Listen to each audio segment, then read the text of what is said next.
Welcome to English Speak Pulse. I am Danielle, and today, I want to start with a question that almost every English learner secretly asks. Why is it that some people speak English with confidence, while others freeze, even when they know the same words? It's strange, right?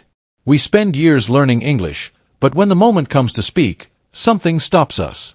Fear, hesitation, judgment, or maybe something much deeper. And joining me today is my co-host, Sarah. Thank you, Danielle. I'm Sarah, and honestly, I've always been fascinated by this mystery too. Because people think English communication is all about memorizing vocabulary or fixing grammar. But the real challenge is hidden somewhere else. Somewhere inside our mindset, our confidence, and the way our brain processes language under pressure. And today, we're opening that door. So get ready, because what we're about to discuss isn't just about learning English. It's about unlocking a version of yourself who speaks clearly, confidently, and naturally. Not after years of practice, but starting today. This episode will reveal the patterns fluent speakers use, the psychological tricks that remove hesitation, and the communication habits that turn ordinary learners into powerful communicators.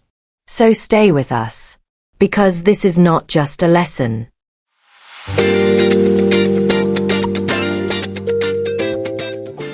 Welcome back to the Deep Dive. Today we're pulling up a phenomenal stack of sources, all focused on a topic that, well, nearly every global citizen grapples with: English communication. Right. But we're not going to talk about vocabulary quizzes or, getting an A+ on a high school exam. We really need to set the stage here because the common misconception is precisely that. People usually believe improving their English is all about academic validation. Or passing some proficiency test. Exactly. And they miss the true massive value proposition, which is entirely practical and honestly transformative. And what we discovered in these sources is that the confusion, it really starts with a fundamental mislabeling.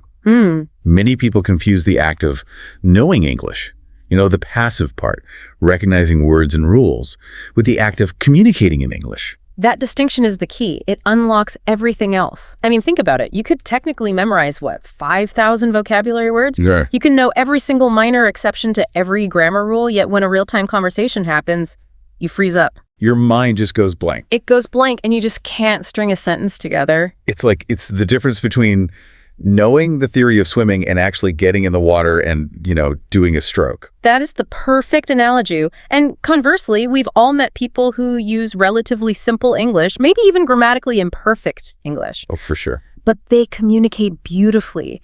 They speak with immense confidence, with clarity, and most importantly, they connect with you. That difference isn't trivial, it's everything. So if it's not just a language skill, what is it?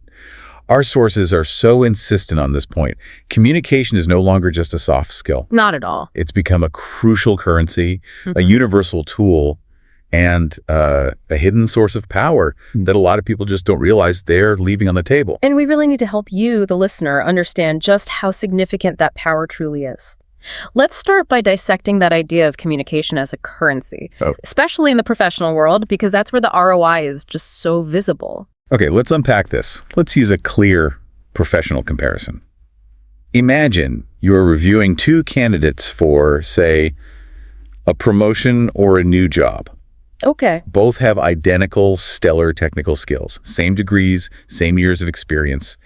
They are equally smart, equally capable. Now let's overlay the communication factor. Candidate A, they speak English confidently. Their articulation is clear. Their thoughts are structured. They contribute in discussions. And candidate B? Candidate B hesitates a lot.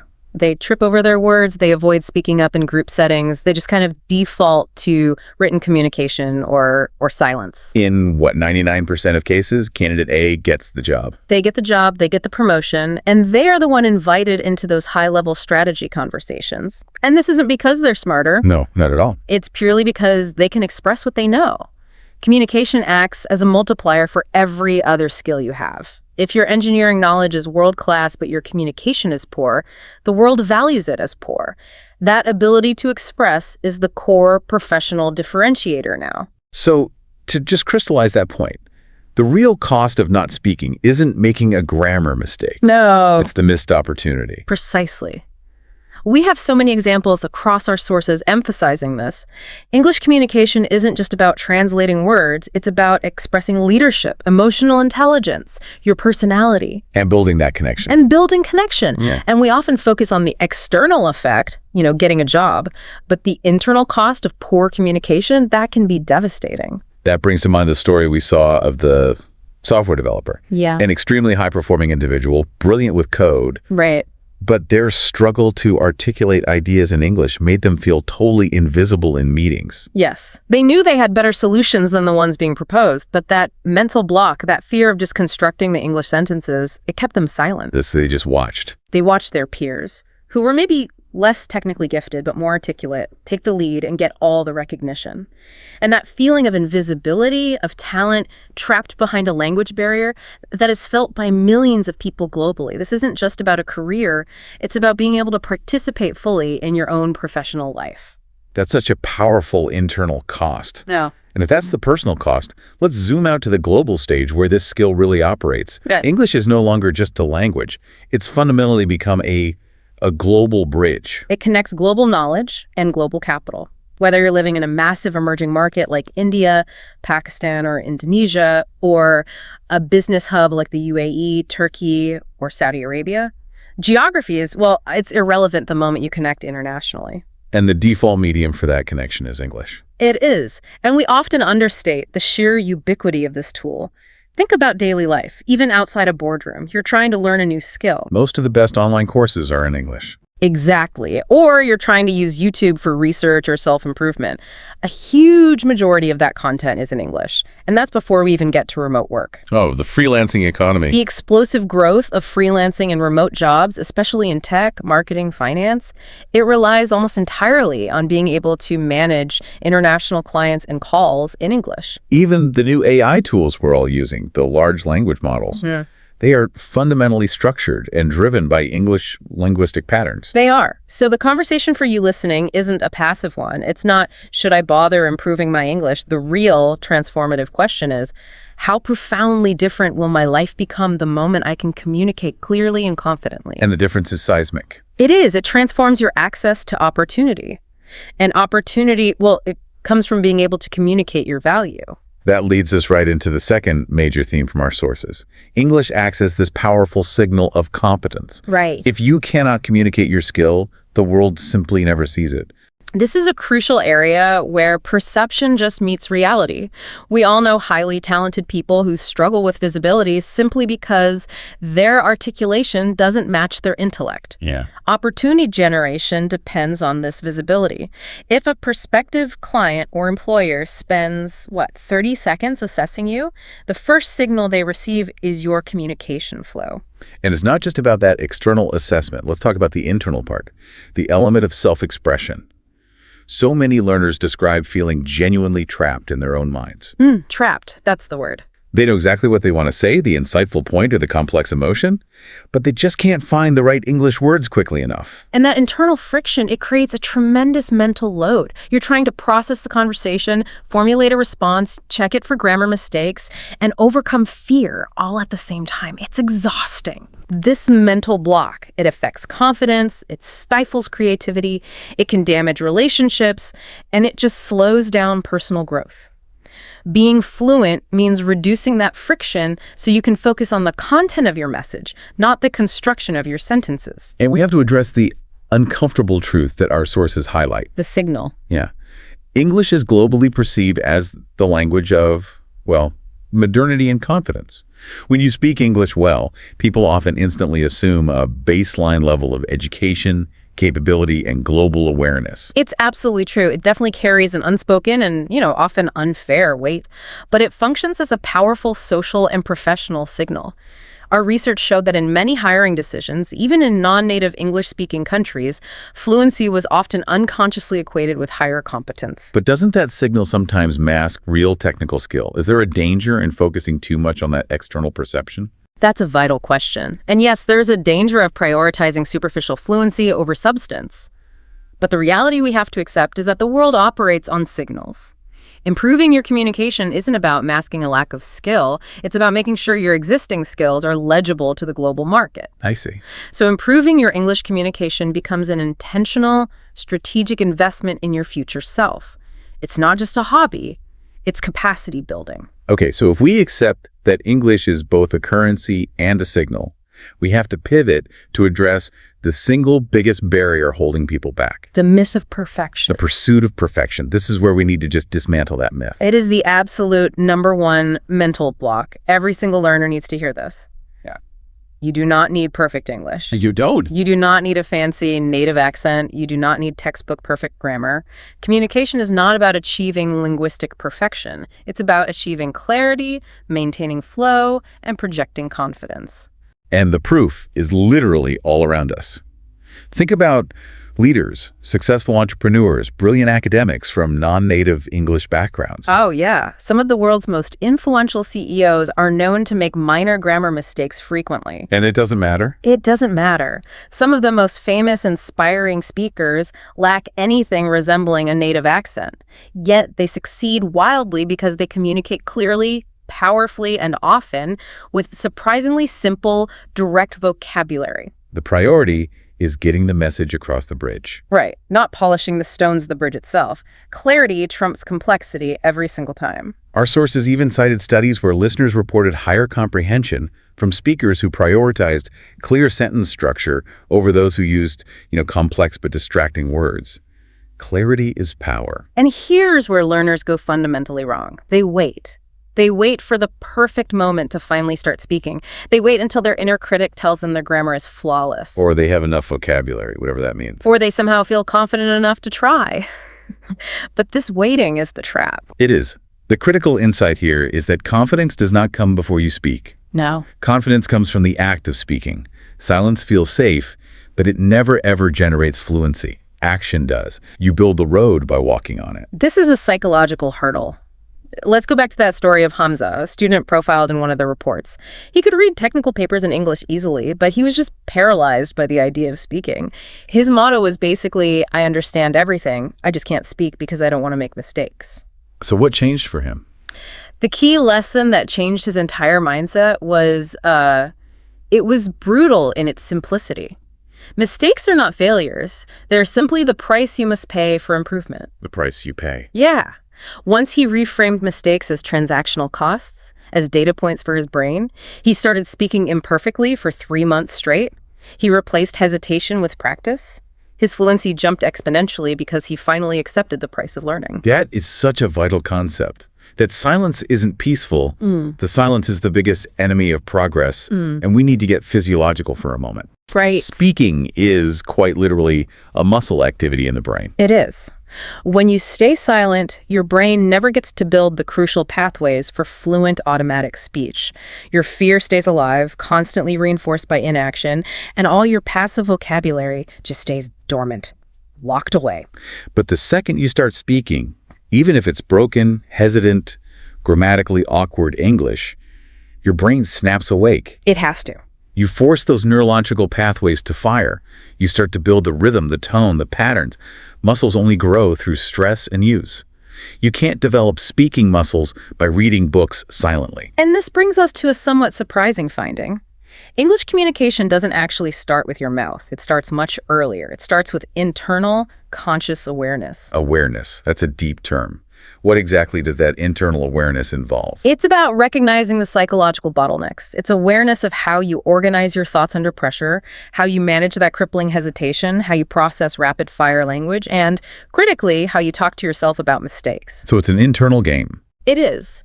Most learners approach it from the outside, buying more books, downloading new apps. But true, rapid fluency grows from the inside, from that mental transformation.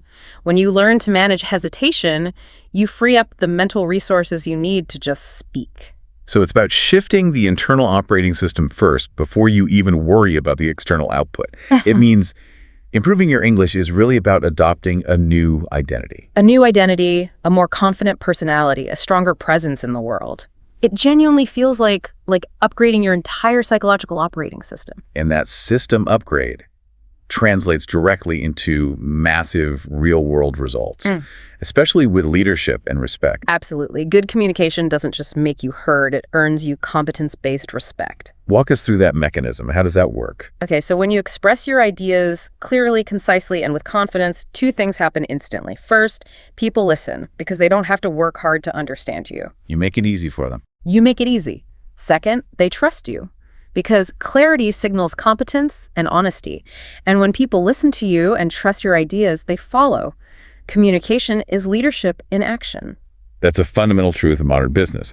Now, let's circle back to the final, really fascinating implication. The sources suggest that when you deeply improve your English communication, you automatically improve communication in your native language as well. This is a powerful boomerang effect that very few people anticipate. Learning to communicate effectively in English forces you to consciously focus on structure, clarity, logical sequencing, skills that are often just intuitive and undeveloped in your mother tongue. Because you're forced to analyze the mechanics of language itself. Precisely. You become more discerning in choosing your words. You express complex ideas more systematically, and you become a much better, more active listener. This improved analytical approach, it doesn't stay locked in the English part of your brain. It permeates your entire linguistic capability. So it changes your personality almost. Right. It makes you more articulate across the board. Exactly. Your communication truly becomes your identity, your language, your presence, and your fluency, your confidence. This is so far beyond chasing a good grade. This is about unlocking a global, more articulate version of yourself. So if you're listening right now and you want a better future, better opportunities, more financial stability, or just more internal confidence, then improving your ability to communicate in English is arguably the single best self-investment you can make today. we've explored why English matters as a tool, a currency, and a signal, and we've started to dismantle that myth of perfection. But we didn't fully tackle the internal psychological war that prevents action. Indeed. The transformation begins with the why, but the breakthrough requires conquering the how.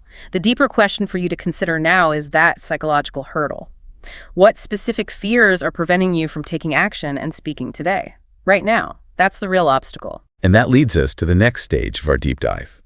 Future explorations will focus intensely on how to break that fear, remove hesitation, and build unstoppable confidence in English, revealing the practical psychological secrets that most learners never discover. Until then, ask yourself daily, what is the true cost of my silence? Thank you for diving deep with us.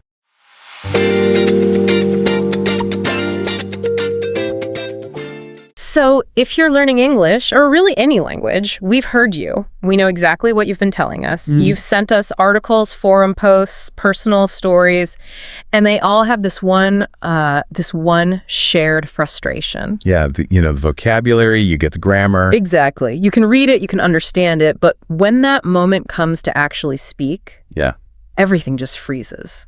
it's that moment of truth, isn't it? Yeah. And we've gone through all this source material you've sent, and it all points to one undeniable conclusion: the struggle. Yeah. It's not actually a language problem. It's a psychological one. It's a psychological one. And that is our mission for this deep dive. We're tailoring this specifically for you, the learner, to pull out the most powerful, the most actionable insights on how to break down that mental barrier. That barrier of hesitation. Right. Because it's not about finding the perfect word. It's about, unlocking your mind, unlocking your confidence. And we can just state the core truth right at the top, based on everything we've reviewed. If you are struggling to speak, the root cause is not a lack of knowledge. It is fundamentally a fear of exposure.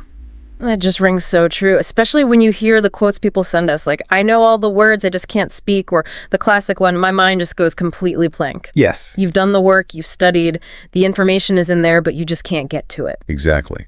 Learners don't really fear English itself. They fear the consequences of speaking it imperfectly. Yeah. They fear judgment. The judgment. Yeah, the fear of being seen, making a mistake, of sounding, uneducated or maybe less articulate than you are in your own language, or just, and this is the really deep one, the fear of embarrassing yourself. Okay, let's unpack this then. If the brain is treating a little bit of potential embarrassment like a real physical threat, we need to understand the mechanics of this freeze mode. Right. It sounds dramatic, but what is actually happening in our heads when we just seize up like that? Well, we're dealing with a very, very old survival mechanism. It's deeply wired in. When your brain senses danger, And yes, social or emotional danger counts. So like the threat of being laughed at. The threat of being laughed at registers in the same emotional centers, and it activates the primal fight, flight, or freeze response. But hold on. Why would me making a simple grammar mistake trigger a mechanism that's designed to help me run away from a predator? Because your brain's number one job is just keeping you safe. Yeah. And in a conversation, you can't really fight the person who might judge you, and you can't just run away from the room. No, you can't just flee the meeting. So it defaults to the third option, freeze. It literally tells your body, and crucially, your vocal cords and the language centers of your brain to just shut down. So the blank mind isn't you forgetting the words, it's an active shutdown command. Precisely. And if we look at the neurology, the perceived threat, that fear of making a mistake, it's processed first by the amygdala. That's our brain's little fear alarm. And that alarm system can easily overrule the higher level functions, the parts responsible for language, like Broca's area. This is why you get that total mental blackout. You know the words are in there, but the pathway to them is, it's temporarily hijacked by panic. Which explains the symptoms. The racing heart, the shaky voice, the sudden silence. These aren't just about language failure, they're the classic physical signs of a freeze response. That's what's so critical for you, the learner, to understand. And here's the dangerous part. If this happens repeatedly, you freeze in a meeting, you freeze when a stranger asks a question, that response starts to become learned. It becomes normal. So hesitation almost becomes part of your personality. Or at least that's how you perceive it. You start to think, I'm just a hesitant person. But if it's learned behavior, that's a huge relief. Absolutely. That is the key takeaway here. Hesitation is a learned defense mechanism, which means anything that is learned can be unlearned. We can rewrite that script in your brain. Okay, so to dismantle that fear, we have to name it first. The sources we looked at detail 5 really common fears that just stop people in their tracks. Let's dig into those. Yeah, they're like the pillars of this whole psychological barrier. We've mentioned the obvious ones, fear of making mistakes and fear of judgment, but let's look at the other 3. Like the fear of not finding the right words fast enough. Which connects directly to fear number 4, the fear of being slower than other people. Right. Everything is so fast-paced, you pause for a second, you feel like you've missed your chance. You feel that spotlight on you. And the final one, this one hits professionals really hard, is the fear of sounding less educated. People worry that if they have to simplify their language, which you have to do when you're learning, you'll make them seem less intelligent, even though they're speaking in a second or third language. It's so irrational when you say it out loud. It is. But you have to remember, fluent speakers, they have these fears too. The big difference is that they just don't let the fear control what they do. This brings us right to that powerful analogy in the source material, the child versus the adult learner. Why does a kid seem to just absorb a language, while an adult can struggle for years? Well, a child learning to walk or talk fails constantly. They fall down, they say words wrong, but they never stop. They don't care about 100% success rate. No, they're not worried about social judgment. They just want to connect or move. And the adult? Yeah. We demand perfection before we even practice. We won't say the sentence until we're sure it's perfect. That is the whole problem. Adults set these performance goals, like, I must say this perfectly, and perfection is impossible, so it just creates anxiety. Whereas kids have learning goals. Oh, try that word again, or I'll try to take another step. For them, failure is just feedback. It's data. It's not a judgment on who they are. So we wait for this magical fluency to arrive before we allow ourselves to make the very mistakes that actually create the fluency. It's a trap. That chain tied to your leg is the demand for perfection, and it just kills your learning speed. So we have to move from diagnosis to action. If waiting for the fear to go away doesn't work, what does? The sources all suggest something counterintuitive. Which is? You don't remove fear before you speak. You remove fear by speaking. Whoa, okay, that's a huge mental shift. You're saying the action has to come before the feeling. Exactly, not the other way around. Confidence is the reward you get from repetition. It is not the prerequisite. Fluency grows from your mistakes. Comfort grows from exposure. And the only way hesitation disappears is when your brain finally learns, through doing it over and over, that the danger it imagined just wasn't real. And that word imagined is so important here. The anxiety is built on these high-stress scenarios we invent in our heads. Everyone's going to laugh. I'll sound so stupid. Scenarios that almost never actually happen. Almost never. Most people, if you really press them, will admit that while they fear being laughed at, it's rarely, if ever, actually happened to them. The fear is self-created. So if the fear is imaginary, how do we interrupt the physical freeze mechanism when it happens in the real world? We have to target that critical moment, the moment of maximum pressure. We call it the hesitation spike. Okay, the hesitation spike. Tell me about the mechanics of this. What's happening in those few seconds? Right before you speak, your brain does a super fast risk assessment. The amygdala, that fear center, it sends out this burst of stress signals. Right, yeah. That whole process where the threat peaks and your rational brain tries to get back in control, it lasts about 2 to 5 seconds. That is a tiny, tiny window. It is. But if you can force yourself to speak to, just push one sound out within those 5 seconds, you win.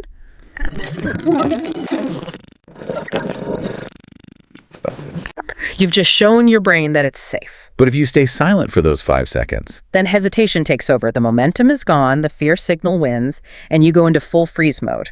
And that is the difference between a hesitant speaker and a fluent one. Fluent speakers don't wait to feel confident. They just don't let that 5-second spike hijack their brain. They act. That is such an actionable insight. Okay, let's turn this into an immediate toolkit for you, the listener. How do you beat that 5-second spike in the moment? technique number 1. The 5-second rule for English speaking. It's a mental trick. When you get a chance to speak, you have to mentally count down. 5, 4, 3, 2, 1, speak.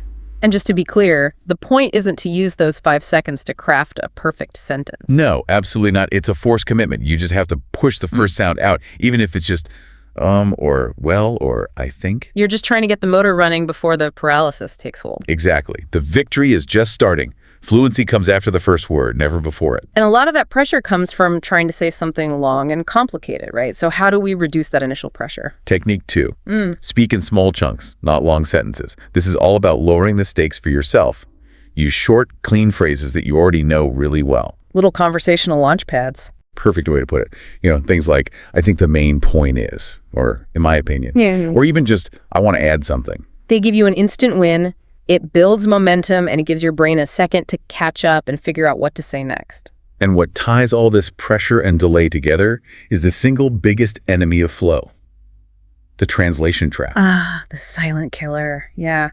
This is where you think of the perfect sentence in your native language, and then you try to translate it word for word into English in your head. And that translation creates delay. The delay triggers the 5-second spike. The spike creates hesitation. And the hesitation creates the freeze. It's a devastating cycle. So the research is clear on this. You have to stop translating. But how? How do you stop your brain from doing what it's always done? You have to accept being imperfect. You have to just commit to speaking with the words you already have, no matter how simple they are. Simple English, delivered with confidence, is way more powerful than some complex idea that's trapped in your head. It's about communicating, not performing. Okay, let's talk about the environment, because who you're with has a huge impact on your mental safety. A huge impact. Hesitation grows like a weed around judgmental people. If your friends mock your mistakes, if your colleagues pick at your accent, your brain flags that environment as unsafe. It reinforces the freeze response. So the advice here is to protect your mental space. Be ruthless about it. Yes. Seek out people who encourage you. Find other learners. Find patient native speakers. And actively avoid people who seem to get some kind of kick out of tearing down your confidence. Yeah. You need cheerleaders on this journey, not critics. And that leads to maybe the last big hurdle, the one a lot of learners carry inside them, the fear of their own accent. They won't speak because they're afraid of sounding local or not native. We have to be so clear about this. An accent is not a mistake. It is your identity. It's a reflection of your unique linguistic history.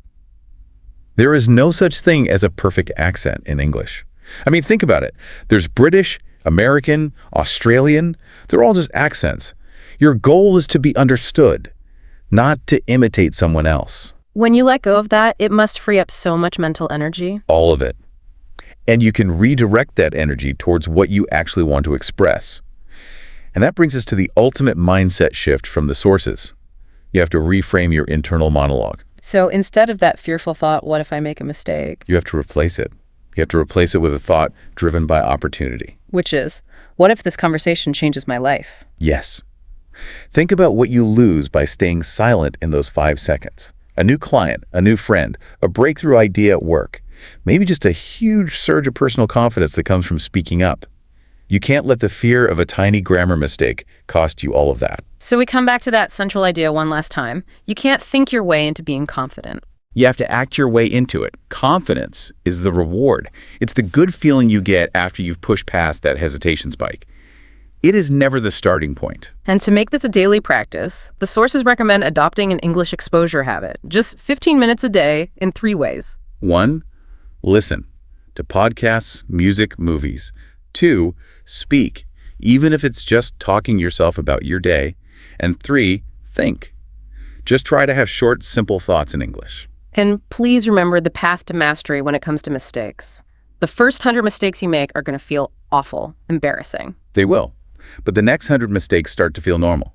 It's just feedback. And the 100 after that, those are the mistakes that will make you fluent. They're not barriers, they're the building blocks. So hesitation really does end the moment you stop trying to impress people and you start trying to express yourself. The world needs to hear your voice, not your perfect English. Once you break that fear barrier, it all changes. Communication starts to feel effortless. Confidence becomes natural. So the final question for you, the listener, is this. How much of your current language use is focused on impression on that perfect performance versus genuine expression? And what conversation are you going to start today to break that 5-second spike?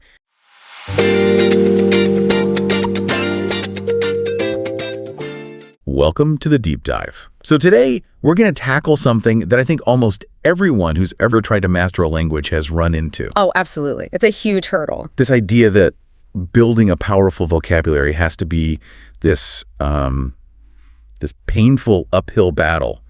You know, memorizing endless lists, writing words out 100 times until your hand cramps up. Exactly. It's the method we all got from school, and the source material we looked at confirms it's just, well, it's fundamentally flawed. We're here to shift the focus. Okay. Because vocabulary doesn't really grow through that kind of brute force memory. It grows through connection. Connection. What do you mean by that? I mean, neural connection in the brain, emotional connection to a feeling, and probably the most important, a practical connection to how you actually use the word. Okay, let's unpack that right away. Because the common thinking is that vocabulary is all about quantity. You know, if you want to sound fluent, you have to know 10,000 complex words. That's the pressure everyone feels, right? And that is probably the most damaging myth out there. Our mission today is really to move away from counting words and focus entirely on utility. Utility. Yeah. The question isn't, how many words do I know when I see them? The real question is, how many words can I actually use spontaneously without even thinking about it? Fluency is less about the size of your mental library and much more about how fast you can pull the right book off the shelf in the middle of a conversation. That's speed, that's active vocabulary. So what we're really doing is trying to move words from that passive storage area in your brain, you know, the knowledge bank, to an active power source, something that just comes out automatically. Like the whole deep dive right there. Exactly. And this is where the numbers get, frankly, pretty shocking. English has, what, over 170,000 words in common use? It's massive. It is. But when you actually analyze what highly fluent speakers use day to day, that number just collapses. They're only using about 2,000 or 3,000 unique words. Just think about that for a second. That's less than 2% of the total available vocabulary. It means you don't need all the big words. You just need active words. Okay, so let's nail down that definition. What exactly is an active word? An active word is part of that small, super efficient set your brain can grab instantly. There's no snopping, no translating in your head, no searching for the right term. That little pause that just kills the flow of a conversation. Exactly. If you have to make an effort to retrieve a word, it's still passive. If it takes zero effort, it's active. And this just perfectly explains why that traditional school method fails so many of us.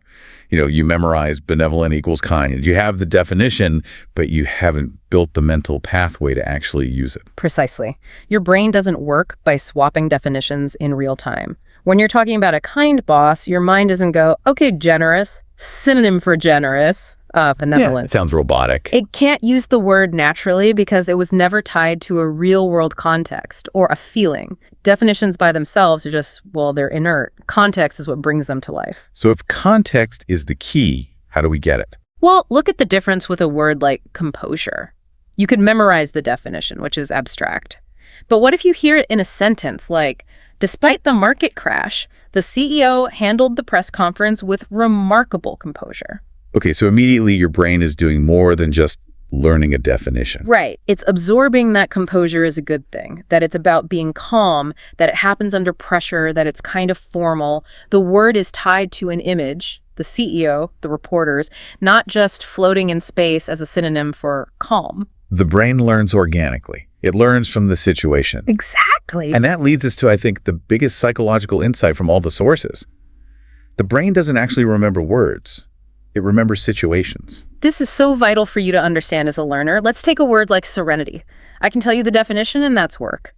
But if I ask you to imagine a lake at sunset, the quiet air, no phones buzzing, and then I tell you that feeling is serenity. The word sticks instantly. It sticks because it's now attached to an emotion, a color, a mental picture. That sensory data is what moves it into your long-term memory permanently. Which is why just passively consuming media, watching a great movie, listening to a podcast, can build your active vocabulary 10 times faster than a textbook. Yes, absolutely. Think about it. You see a character in a movie, they're sweating, they collapse onto a chair and say, "I'm utterly exhausted."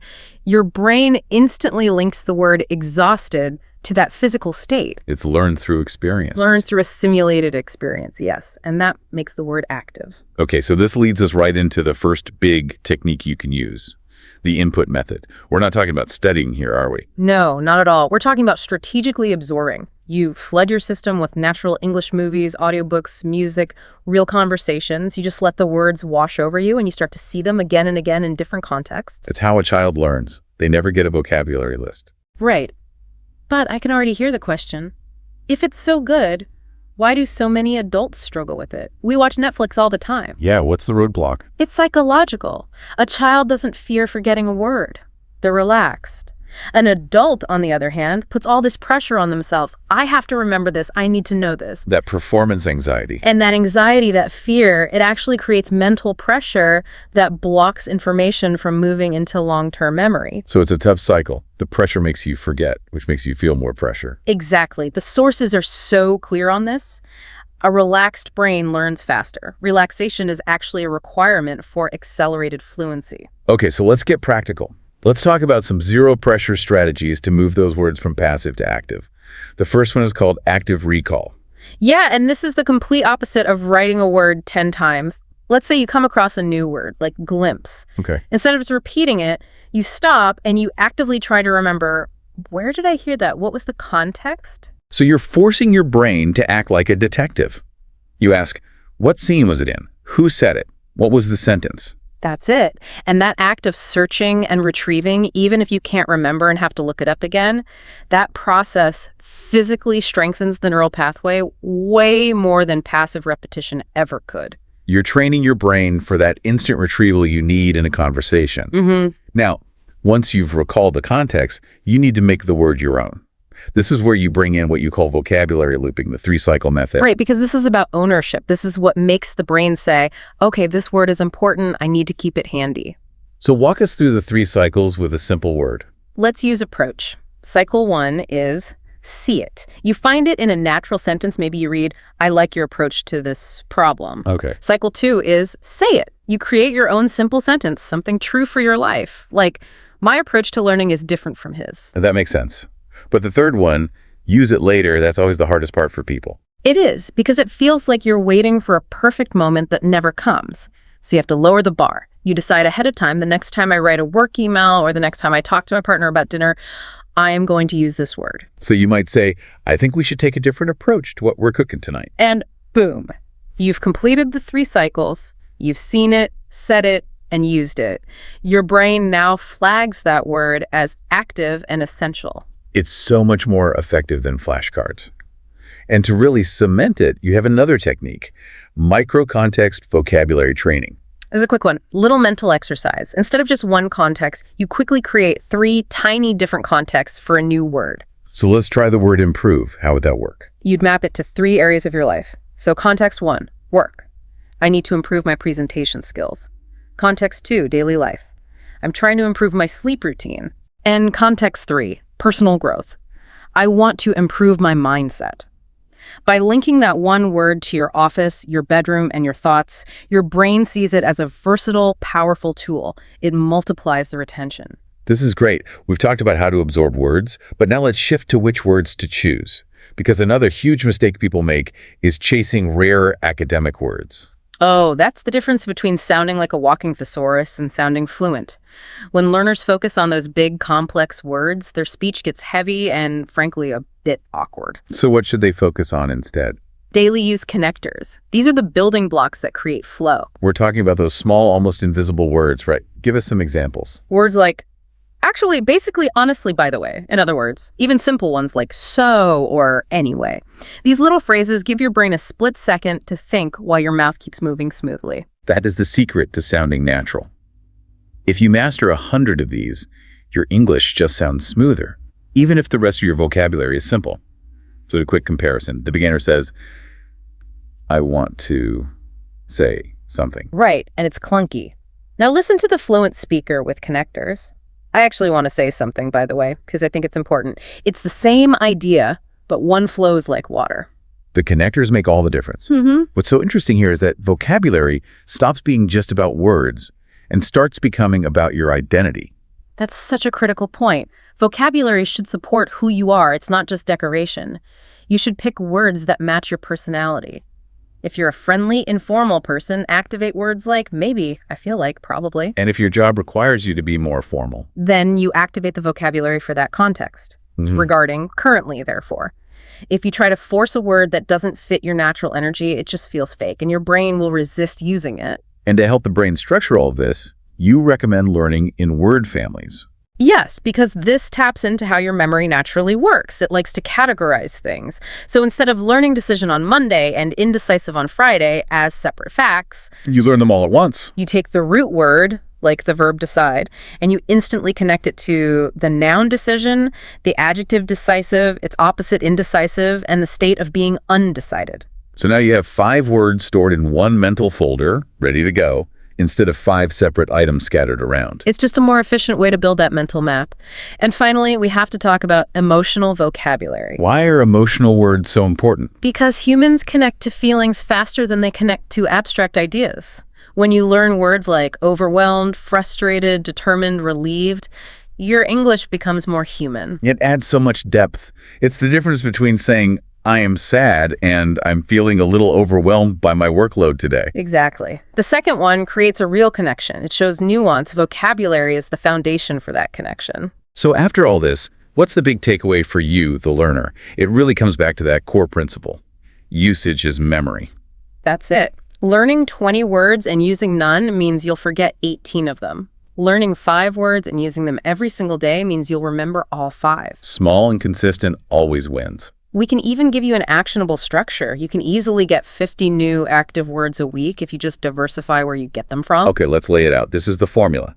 10 words from listening podcasts, movies. 10 words from reading articles, books. 10 words from your own speaking mistakes, the words you wish you had. 10 from real-life situations, things that happen at the store, at work. And finally, 10 from your personal interests, your hobbies, your passions. When the words come at your brain from 5 different directions, your system just naturally decides to keep them. The whole approach shifts from static memory to dynamic use. So what is the final thought we want to leave everyone with today? Remember this. Your vocabulary will not grow in silence. It grows in usage. It's just like a muscle. A muscle only grows when you use it, when you put it under a little bit of stress. Every single time you actively use a word, your word power gets stronger. So the challenge for you today is to make that shift. Exactly. We challenge you to pick just one of those connector words we mentioned, actually basically in other words, and make a commitment to use it 3 times in a real conversation today. Start moving. Start using the words you want to own.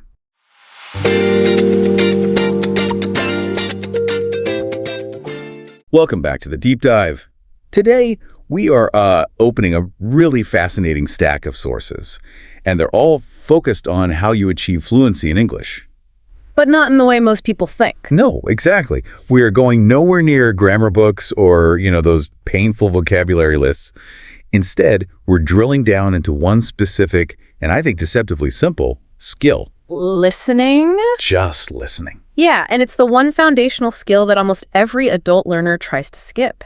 They jump straight to the output, speaking practice, trying to write these perfect emails, memorizing rules.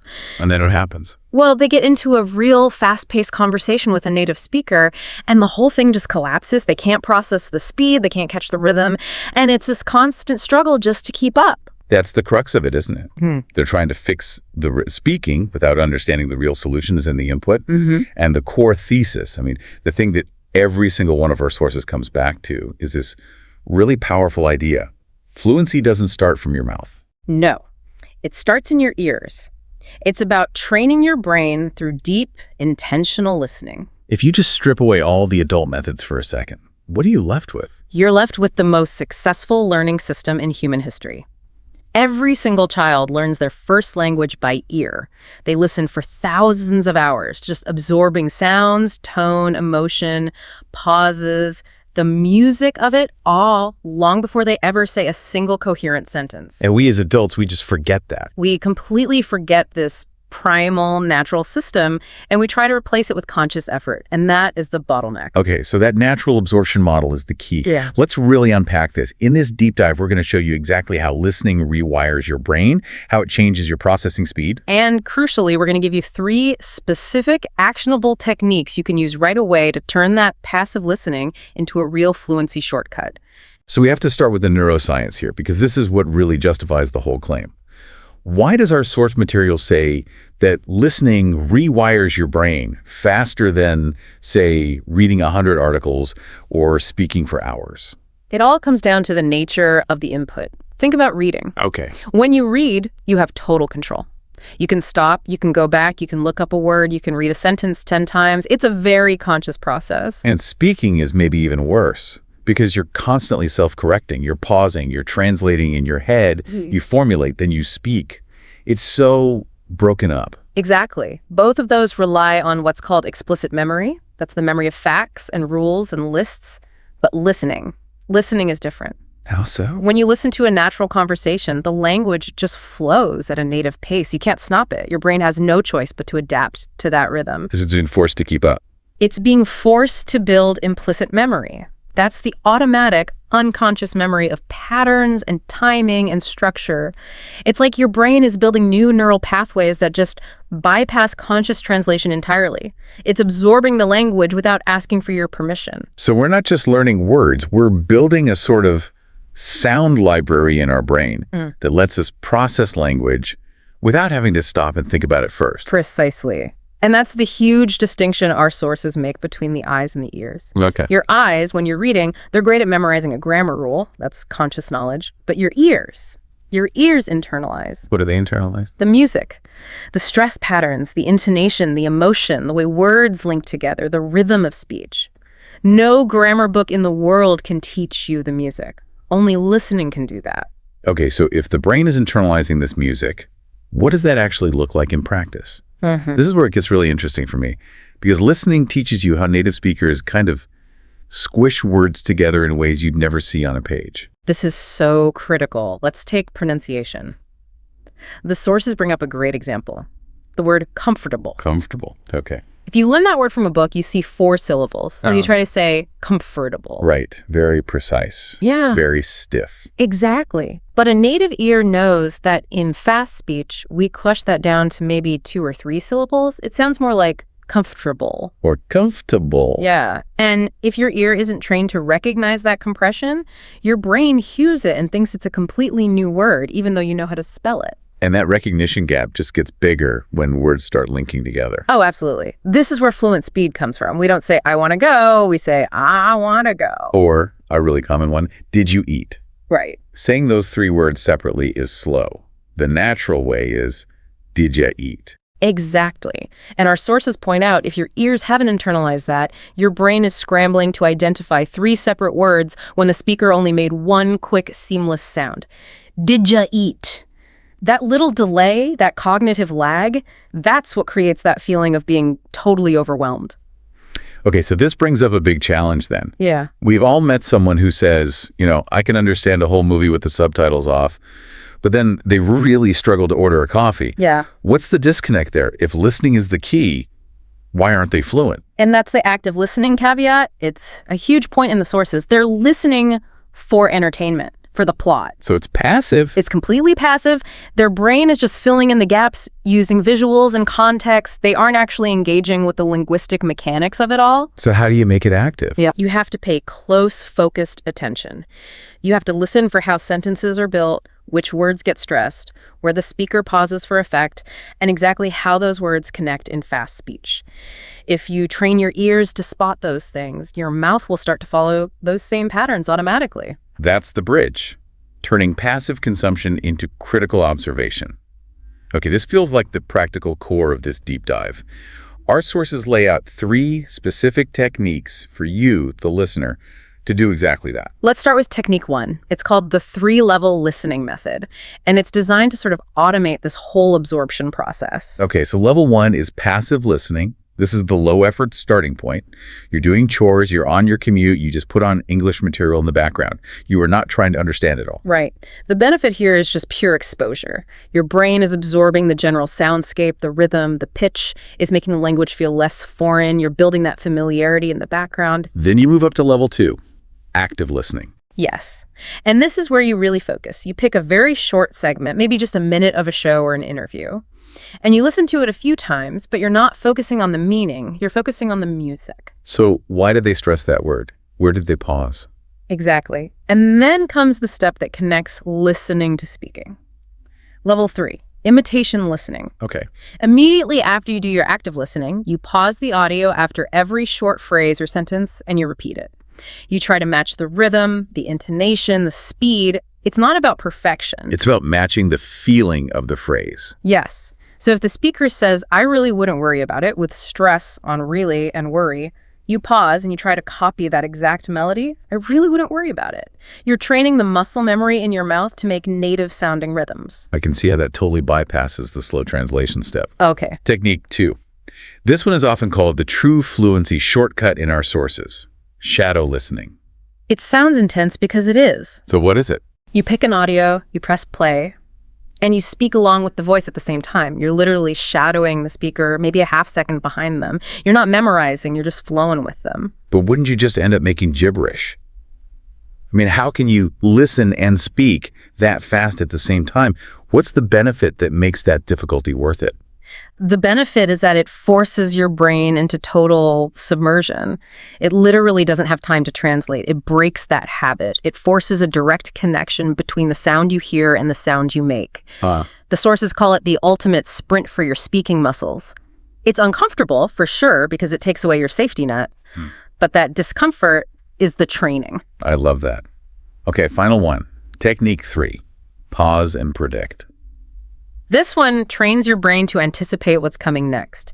You listen to a speaker, maybe in a YouTube video, and you pause it right in the middle of a sentence. And you just try to predict what they're going to say next. How will they finish the thought? So if someone says, the main reason I decided to move was because, I pause it and I try to guess the end of that sentence. Precisely. This forces your brain to process English structure in real time. You're basically simulating how a fluent speaker thinks. Always looking ahead, anticipating patterns. It makes processing so much less effortful. Okay, that gives us the active training mechanics. But let's talk about building breadth. I mean, we have to talk about accents. That's a huge point of frustration for learners. It's the classic roadblock, right? I can understand the perfect American radio voice, but I shut down when I hear someone from the UK or Australia. Yeah. The truth our sources hammer home is simple. Your ears aren't weak, they're just untrained. They're rigid. So it's like going to the gym. If you only ever lift 5-pound weights, you can't complain when a 20-pound weight feels heavy. That's the perfect analogy. You have to expose your ears to variety. The more accents you listen to, American, British, Australian, Indian, whatever, the more flexible your brain's processing system becomes. And that adaptability makes your own speaking sound more natural and, frankly, more global. And as you're doing all this listening, you're also just picking up vocabulary without a dictionary. The power of context, yeah. When you hear a phrase in a real situation, your brain connects the emotion and the visuals directly to the words. You hear someone shout, "Cut the nonsense!" While they look angry, you learn that phrase emotionally. You never need a translation. Which brings us to emotional comprehension. Probably the most underrated skill in communication. It is so crucial. English is not just about the words on the page. The sources use a great example. I'm fine. That phrase can mean a dozen different things. If it's said brightly, it means I'm good. If it's said flatly, it means I'm angry or leave me alone. Listening is the only way to learn that deeper layer of meaning. And I find this part fascinating. Listening also teaches you these little structural patterns that fluent speakers use to link their ideas together, the scaffolding of speech. Yes. You start to subconsciously absorb the architecture of how people think out loud. Little phrases like, here's the thing, or let me explain, or so basically. By the way. Exactly. These are the verbal glues that remove hesitation and make simple sentences sound like fluent conversation. And maybe most importantly, all of this listening is the only real way to get to that holy grail, thinking in English. It kills the translation habit. It has to, because the language becomes so deeply internalized. And listening also teaches you all those little filler phrases that fluent speakers use to buy themselves a split second to think. You know, let me see, how should I put this? It's kind of like, you can't learn those in a classroom, but they're absolutely essential for sounding natural. Okay, so if we're committed to this, what should we be listening to? What are the best tools? The sources break it down by benefit. Movies and TV shows are great because they combine visuals, emotion, and tone all at once. That multisensory input really makes the language stick. Okay, then there are podcasts. Yeah, podcasts are fantastic for conversational flow, for rhythm, for hearing how people think in real time, because they're often unscripted, they're raw, and you hear all those natural filler words and pauses. And finally, they really champion YouTube. They call it the modern listening goldmine. It's just endless, short, fast bursts of natural speech, modern slang, and authentic accents on any topic you can imagine. For training your processing speed, it's just unparalleled. But no matter which tool you pick, the sources are completely unanimous on one point.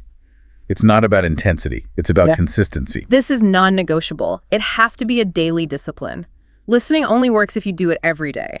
10 minutes of focused listening every single day is so much more powerful than a 3-hour binge on a Saturday. Your brain needs that routine to build those pathways. And one final thing. We have to address the fear of fast English. That panic that sets in when you hear people talking quickly. We have to reframe that. Speed is not your enemy. Speed is the training. If you only ever listen to slow, careful English for learners, your brain never gets stronger. Right. But if you consistently train with fast, natural speech, suddenly, slow and moderate English feels completely effortless. It's like running with weights on. When you take them off, you feel so much faster. So to wrap this all up, what's the core idea for our listener to take away? It's that focusing on listening fundamentally reduces the fear of speaking. When you immerse your brain in the sound of English every day, your mind just stops treating it as foreign. It becomes a familiar, comfortable soundscape. And the more comfortable your brain is with the sounds, the less fear you feel when it's your turn to speak. That's a huge perspective shift, moving from production to just acceptance. Okay, so here is that final provocative thought from our sources. A challenge for you to try this week. I like this one. For the next 7 days, do an experiment. Don't study English. No grammar, no writing, no focused speaking practice. Just listen. Movies, podcasts, YouTube. The sources suggest that at the end of that week, most learners find their speaking is smoother and more natural, even without practicing it. It's proof that listening transforms speaking from the inside out.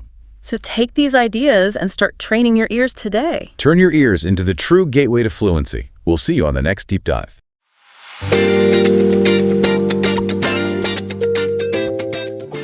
Okay, let's dive in. We are tackling a topic today that is, well, it's at the core of what so many English learners are striving for. Right. Effortless, fluent speaking. Exactly. And if you're listening, you probably want that one thing, right? That switch that flips where you stop planning every word and just start talking. And our sources for this deep dive, they gave us a really solid blueprint for how to actually make that happen. The first thing that really stood out to me was how they just demolished the common myths. Oh, absolutely. This idea that fluency is some kind of special talent, or you need this massive vocabulary, or your grammar has to be perfect. It's just not true. Not at all. The sources are really clear on this. Fluency isn't a gift. It's a technique. It's a style, a rhythm that you learn. And they pinpoint the single biggest blocker for most people. That habit of trying to build the perfect sentence in your head before you speak. Yes, that's the fluency killer right there. It creates this delay, this pressure, this hesitation that everyone hates. Because when you really listen to someone who's fluent,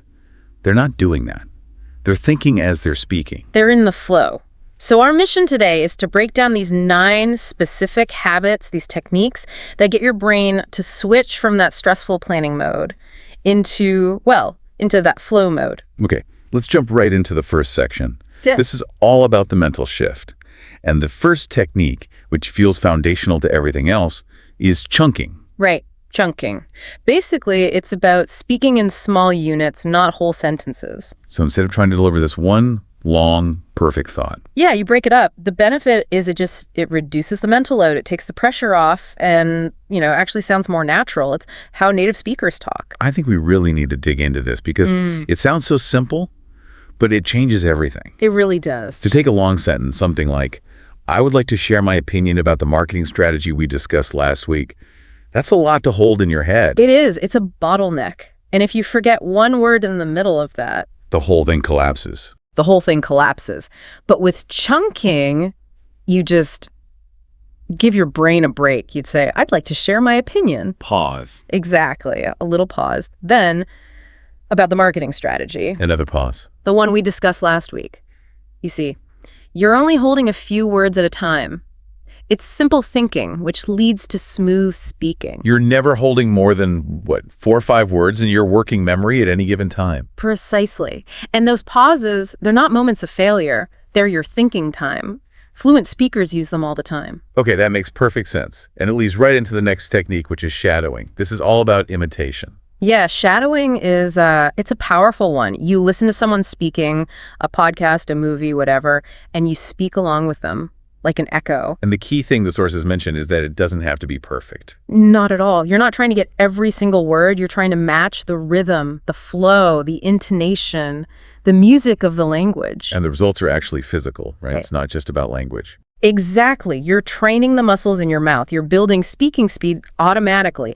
It builds this incredible confidence because you're doing it in real time. The sources called it a way to destroy overthinking.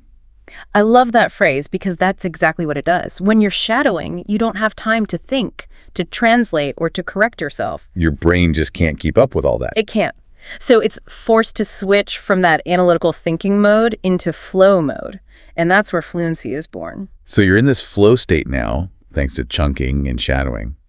But what happens when you need a second to think of the next chunk? That's where technique number 3 comes in. Using filler phrases. Okay, so things like, well, let me think. Exactly. Or, the thing is, or what I mean is, these are not just verbal tics. They are functional tools. They buy you time. They buy you crucial thinking time without that awkward, panicked silence. They create a soft landing between your thoughts. And this is what the sources called continuous English. Right. Right. And that's such a key distinction. The goal isn't perfect English. It's continuous English. It's about not stopping. Keeping the momentum going. Yes. If you can keep the flow alive with these little phrases, people will perceive you as fluent, even if your grammar isn't perfect. Okay, so let's move into section 2. This is more about the language itself, the words you choose. And it starts with a big one, the simplify first rule. Yeah, this is a huge misconception for learners. They think using big, complicated words makes them sound more fluent. But the sources say it's the opposite. It's absolutely opposite. Simple English is clear English, and clear English is fast English. It frees up your brain. But what about sounding, unprofessional? If you're in a business meeting, don't you want to use more sophisticated language? That's a fair question, but think about how people actually communicate today. Even CEOs. It's short, it's fast, it's clear. So instead of, I require assistance, You just say, I need help, instead of, I am unable to attend. I can't come. Right. It sounds more modern, more direct, more effective. Complexity just slows everyone down. Simplicity is speed. And speaking of speed, that brings us to the biggest speed bump of all, translating in your head. The ultimate fluency killer. This is technique 5, the English in, English out method. Explain that. Well, when you translate, your thought process is just, it's a mess. You hear English, translate it, think of a reply in your language, translate it back. It's exhausting just thinking about it. It is, and it guarantees you'll be slow and hesitant. The solution is to force your brain to stay in English. So when you hear a question in English, You answer immediately in English, no detours. Even if your answer is simple, someone says, how was your day? You just answer, it was good, a bit busy. You refuse to let your native language get involved. You're building a direct pathway in your brain. A direct connection. And to make that easier, that's where Technique 6 comes in, having prepared sentence banks. So not memorizing speeches, but... No, just having some starter phrases ready for common situations. It's like a launching pad. Give me some examples. Well, if someone asks your opinion, you can start with, from my perspective. Or if you need a moment, that's an interesting question.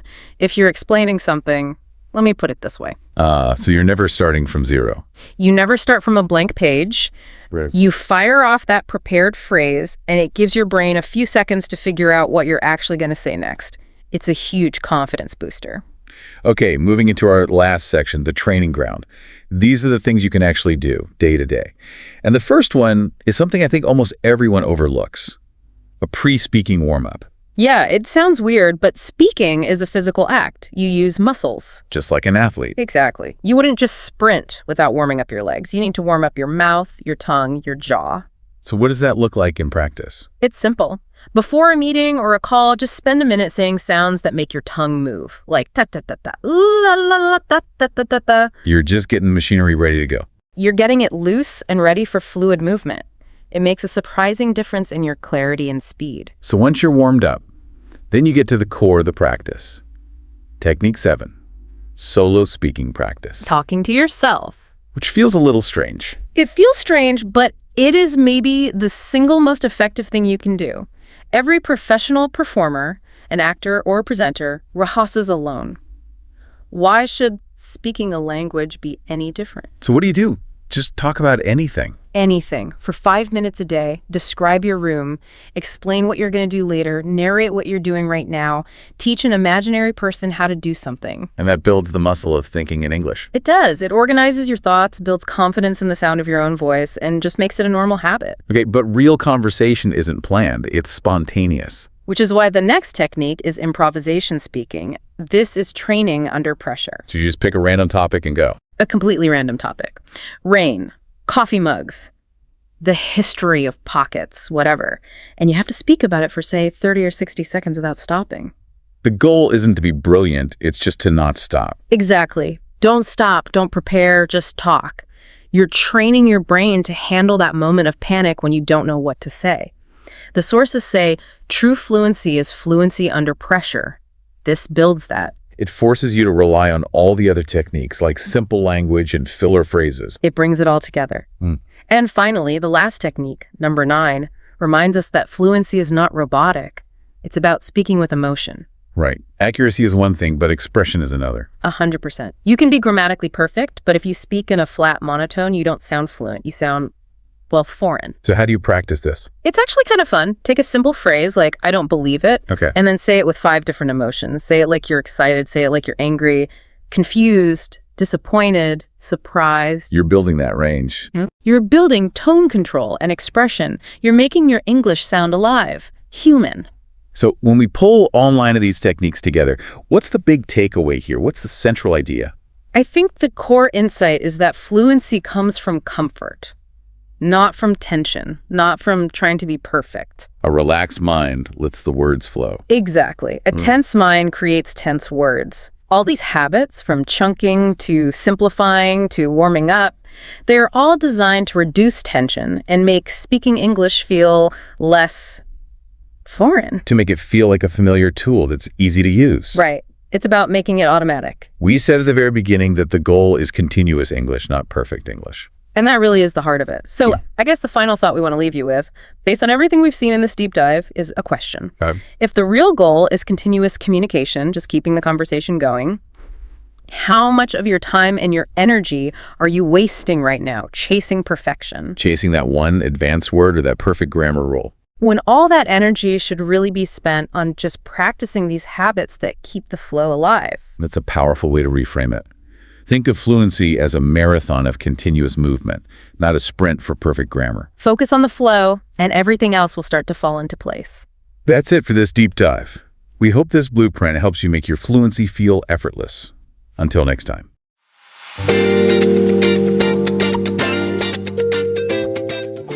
Welcome, and thank you for trusting us with your source material for today's deep dive. We're tackling a topic that really stands in the way of fluency for millions of English learners. Grammar. For so many, it just feels like this unconquerable mountain, right? Like Yeah. you have to memorize everything before you're even allowed to speak. Exactly. And the research we analyze, it suggests that grammar is probably the single most misunderstood and, frankly, overfeared part of learning English. Overfeared. I like that. Yeah, because the traditional method, plowing through hundreds of rules, tense charts, all the exceptions, it doesn't build fluency, it just builds paralysis. It's just information overload. Total overload, and it creates this fear of making a mistake, which is what causes people to just freeze up in the middle of a conversation. Okay, so let's unpack this. We've looked at your notes, and the core mission of this deep dive seems to be flipping that entire perspective on its head. It is. Grammar is not the foundation of fluency. Communication is. Grammar is just a tool. It's purely a tool to get your message across. There was a great analogy in the material that grammar is like salt in cooking. Okay. You need just enough to make the food taste right, to make the meaning clear. But if you add too much, you just destroy the whole dish. Right, you overwhelm it. So we need to shift your focus from climbing that grammar mountain of perfection to just mastering the essential patterns you will actually use every single day. And for learners like you, this first insight, it's a huge shift in efficiency. You do not need to learn all 400 or 500 grammar concepts in a textbook. Not even close. You only need the patterns that get you through, say, 95% of your daily interactions. What's fascinating to me here is just that difference in scale. It's massive. English has all these complex things, right? Conditional type 3, the subjunctive mood, whatever that is. Right, and they have their place in, academic writing. But our sources are so clear that daily communication, it relies on maybe 12 to 15 key structures. 12 to 15, not 400. Not 400, 12 to 15. That number sounds almost too low, I have to be honest. I mean, what about when you're speaking formally, like a job interview or a big presentation? Do they still hold up? Yeah, do those core 12 structures still hold up, or do you need to reach for the advanced set then? They absolutely hold up, because when you're under pressure, what do? You go back to your most automatic patterns. True. And those 12 to 15 patterns are the most efficient for being clear. We're aiming for efficient grammar, which is about functional understanding, not a perfect academic score. And the notes also emphasize that, grammar mistakes rarely actually block the meaning. So rarely. The classic example is, I go yesterday. It's wrong, but everyone knows exactly what you mean. The message was successful. Exactly. The material is so strong on this point.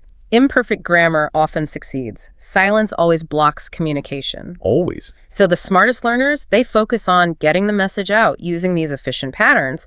They prioritize speed and clarity over agonizing about the perfect conjugation. Okay, so let's define that toolkit then. We promised 12 to 15 structures, so let's start with what you call the big 5 verb tenses. And we should focus on their purpose, right? Their meaning, not the technical definition. Yes, absolutely. Purpose over rules. So structure 1 is the bedrock of communication, the present simple. Okay. Its purpose is simple too. Habits, facts, routines, things that are just generally true. You come back to this tense all the time for clarity. I work in finance. I like coffee. The system works like this. It's the baseline. Then we get to the one that adds a bit of motion, structure 2, present continuous. Right. And this is for actions happening right now or for temporary situations. And the sources describe this structure as quite emotional. Emotional, how so? Well, it expresses current effort or focus or movement. The feeling isn't just when it's happening, but the energy involved. You're showing you're invested in the moment. So it's not just our work, it's I'm working on this difficult deadline right now. Exactly. Or we're trying to figure this out. It signals active engagement. Okay, so structure 3. This is where I think most learners get tripped up. The present perfect. Always. And it's because it's taught as a rule, not a meaning. The notes say just ignore the academic definition of unspecified time. It's useless in a conversation. So what's the function? It connects the past to the present. The simple meaning is something happened before and it matters now. It matters now. That's the key. If I say I lost my keys, it's just a story about the past. But if I say I've lost my keys, the meaning is they are still lost and it affects me now. I can't drive my car. That reframing, the it matters now part, makes it instantly useful. So in an email, I wouldn't say I finished the report yesterday. I'd say I finished the report, meaning it's in your inbox waiting for you now. Precisely. That little mental shift changes everything. Okay, so next up is the one for telling stories. Yes, structure 4. Past simple. Its purpose is strictly for completed actions. The material calls it the storytelling tense, which is perfect. I like that. If you want to describe your experiences, explain what happened in a meeting, talk about your weekend, you have to use this. We talked. It happened yesterday. Simple. Done. In the past. Exactly. And finally, structure 5, the future. This is another area where learners worry a lot. Will, going to future continuous. And they don't need to. The material guarantees that mastering just 2 forms will cover 95% of all your future conversations. Just 2. Just 2. Structure 5 is the future, using going to and will. Use I'm going to start tomorrow for a plan you already decided. Use I'll call you later for a decision you're making right now, or for a promise. That's it. You don't need the other complex forms for daily conversation. Okay, that covers the big 5 tenses. But wait, that's only 5 structures. To get to our promised 12 to 15, we need to add the other functional patterns, the toolkits that give us flexibility. Absolutely. The rest of the essential toolkit is mostly what we call modals. These are the engines of doubt and necessity, ability, permission. And for the other 7 to 10 structures, you just need to master the meaning of these core modal families. So first up would be the ability and possibility toolkits. Can and could. Yes, you use these constantly. Can I help you? For a request, I could call her now. For an offer, that can't be right. For a possibility. But then you've got the necessity and obligation toolkit. Have to and must. Essential for professional life. I have to finish this by 5. We must follow the protocol. The functional difference is what matters, not the academic one. And finally, the advice and suggestion toolkit. Should and ought to. Right. For guidance. You should take a break. We ought to review that. And when you master these patterns, plus the big 5 tenses, you have a complete functional blueprint for English. It becomes a toolkit. A toolkit for making plans, a toolkit for giving advice. And when you see them that way, they become instantly usable. This is where it gets really interesting, I think. Because once you know those 12 or 15 structures, the challenge isn't knowing them anymore. It's using them instinctively. It's moving from your head to your mouth. Exactly. So how do you move this knowledge from, conscious memory to muscle memory? We've got 4 principles from the research for doing this. Okay, so principle 1, learn grammar through phrases, not rules. Just stop with the abstract definitions. A past perfect action happened before another past action. It's too slow for a real conversation. So instead of learning the rule for present perfect, you just internalize chunks. Phrases like, I've never, or have you ever. Precisely. Your brain learns by chunking information together. When you learn have you ever as one single unit, your brain doesn't have to assemble the grammar. It doesn't need to find the rule for inversion, the auxiliary verb, the past participle. It just pulls out the whole phrase. It retrieves one automatic unit, and Right. that massively speeds up fluency. That's so powerful. You're literally building fluency into the phrases themselves. Okay. Principle 2, grammar is easier when you listen more. So much easier. When you listen to English every day, this deep dive, a TV show, your brain just subconsciously learns the correct structure. It picks up the natural word order. The word order, how questions are formed, how negatives are formed. Your brain is a pattern recognition machine. It just copies what it hears. So people who watch English shows, even with subtitles on, they find themselves speaking more naturally over time. Without a doubt, their brain is constantly reinforcing the correct patterns without the pressure of a textbook. Which brings us to principle 3.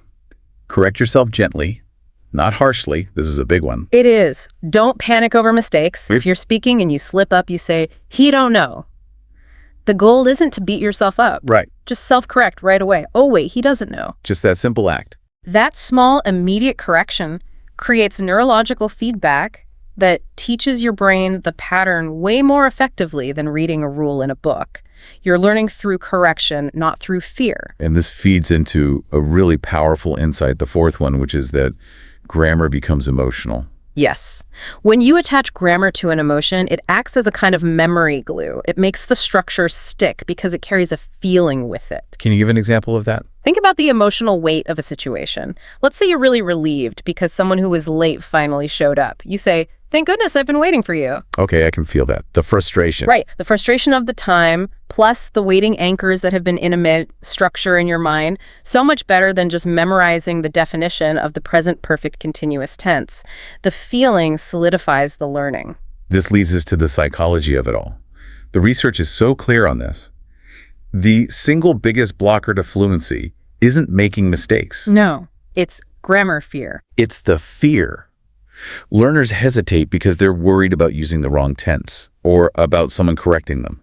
And that hesitation, that pause, it just destroys fluency faster than any error. And if we connect this to the bigger picture, overcoming that fear often just means focusing on that grammar by patterns technique we talked about. Right. When you know you only need about 12 functional blueprints, do you? I have to. I'm trying to.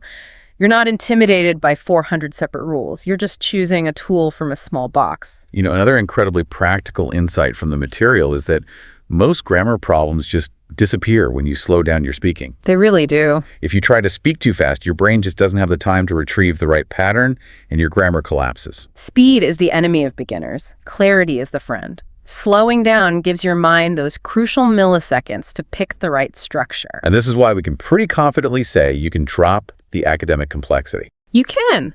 You really don't need to stress over terms like dangling modifiers or the fine points of conditional type 3 for daily life. Those things are for exams. They're not for communication. Could you give us a quick example of that kind of unnecessary complexity?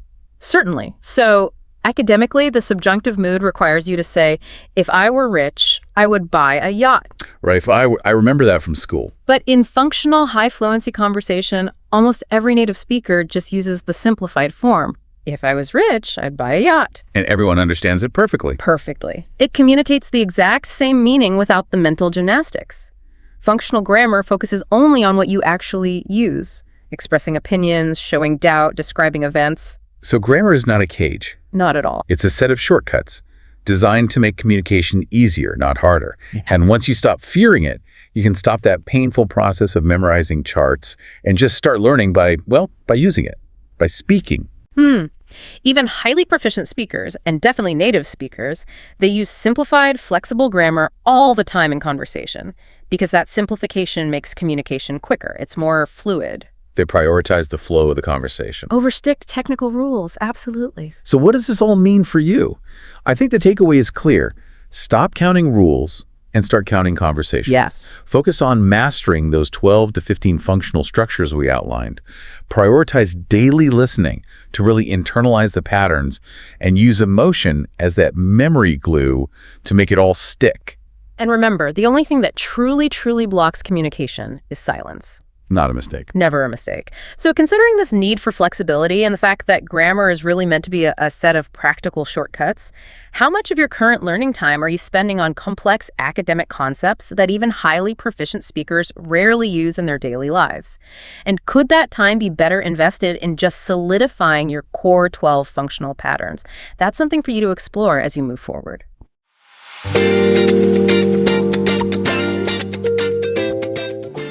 Welcome back to the deep dive. So we looked through all the sources you sent, the articles, the studies, the success stories, and today we are zeroing in on what might be the single most frustrating part of learning a language, the pause. That moment, that silence where you know the words are in there somewhere, but they won't come out. Exactly. You feel yourself translating word for word in your head before you speak, and it kills the flow. It really does. So that's our mission for this deep dive, right? To give you the actual fundamental technique to switch your internal thought process from your native language directly into English. We're talking about the Fluency shortcut. And the sources are, they're incredibly clear on this. Fluency isn't just about knowing more grammar or vocabulary. So that helps, of course. Of course. But true speed, real flow, it comes from thinking in English before the words even get to your mouth. Okay, let's unpack that because it sounds like asking your brain to just flip a switch, which feels impossible. Why is translating in your head so bad? It's a guaranteed bottleneck. Every single time. Think of it this way. Step A is your thought in your native language. Right. Then you have to process that into step B, which is the mental English version. And only then do you get to step C, actually speaking it. So you're adding this whole extra layer of work. An unnecessary layer. And that layer is what causes the hesitation, the slow pace, that feeling of losing the rhythm of the conversation. So the goal is simple.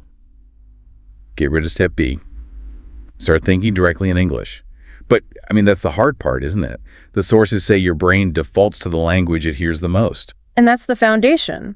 It's not about forcing it so much as it's about consistency. If you're spending, say, 90% of your day hearing and thinking in your native language, your brain's just being efficient. It's going to stick with that. So we have to slowly change the input. It's like updating your phone's operating system, one little piece at a time. Exactly. You can't do it all overnight. So you start small. The sources call it micro-thought training. Micro-thought training. Okay. This is the first step, and it's the one people so often skip.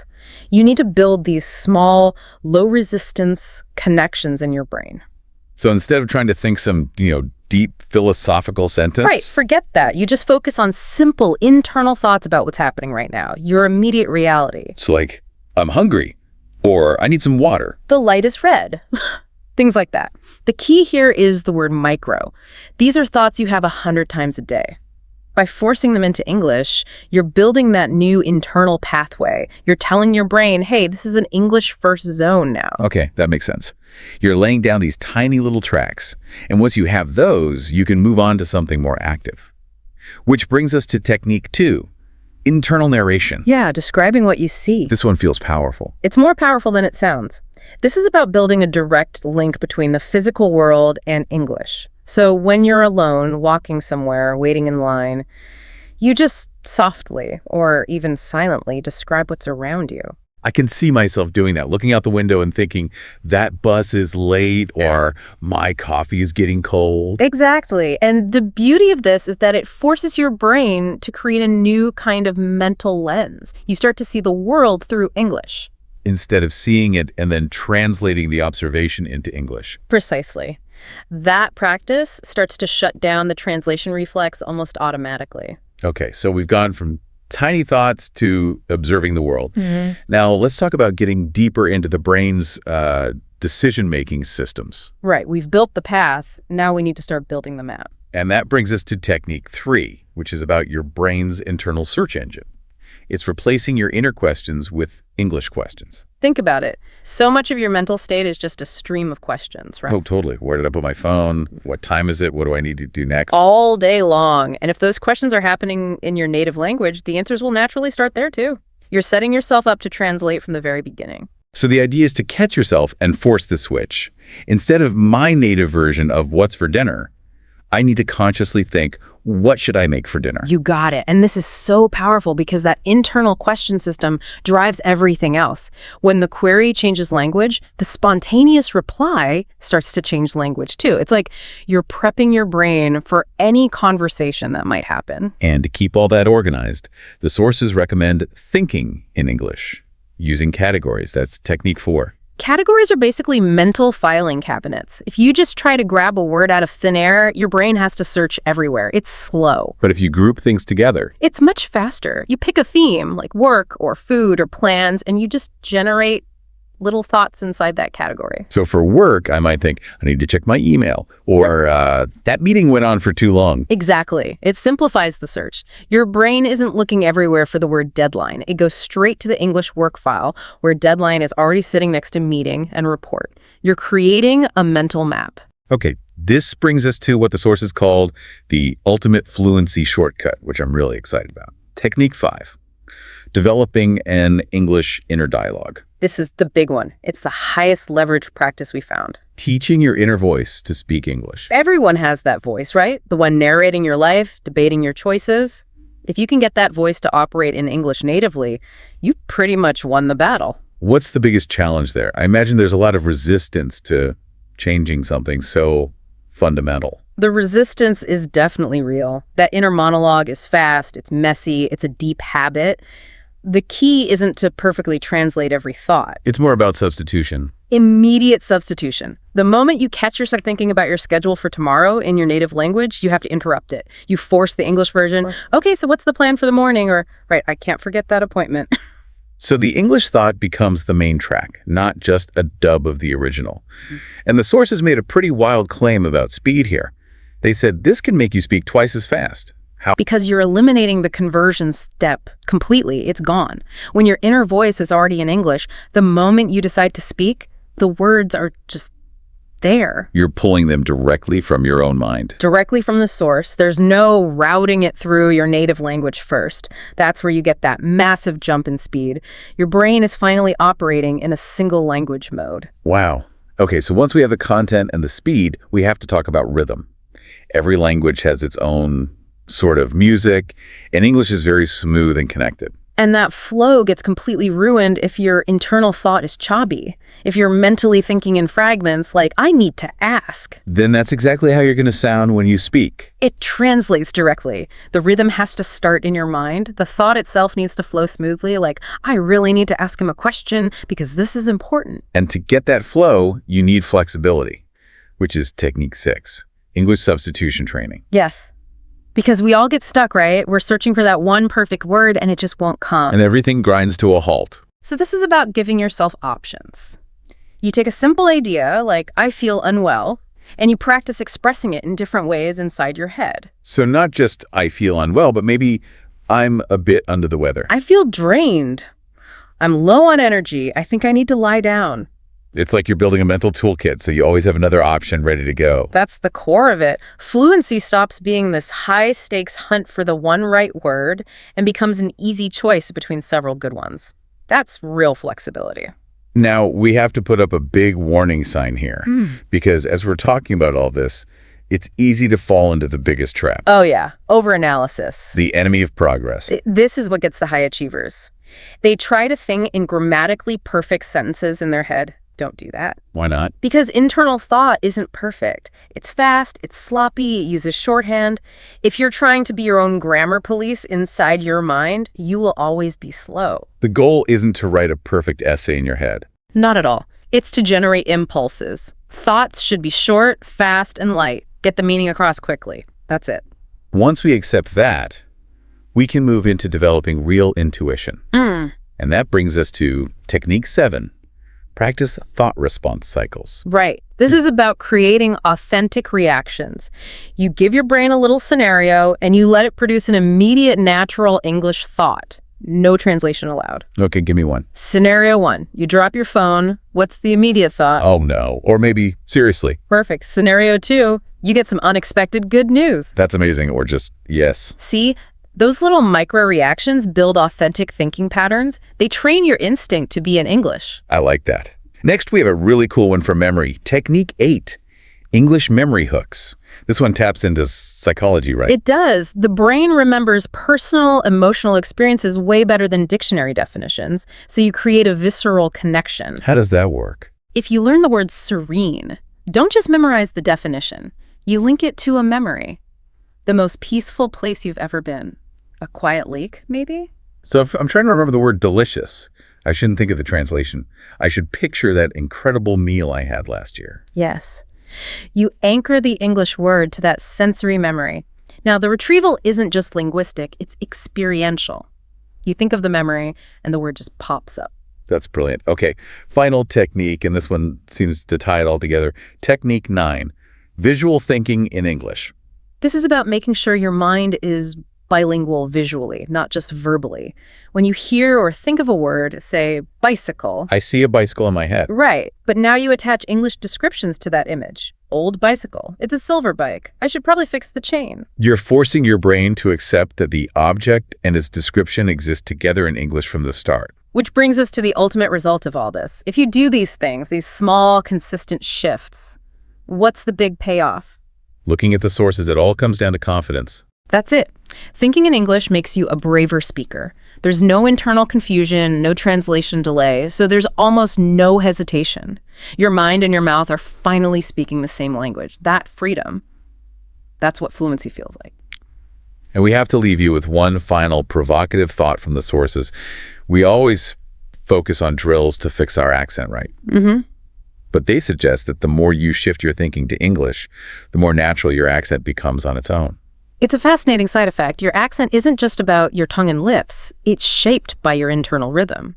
If your inner voice adopts that smooth, connected flow of English, your spoken voice will naturally start to mimic it. The shortcut is literally all in your head.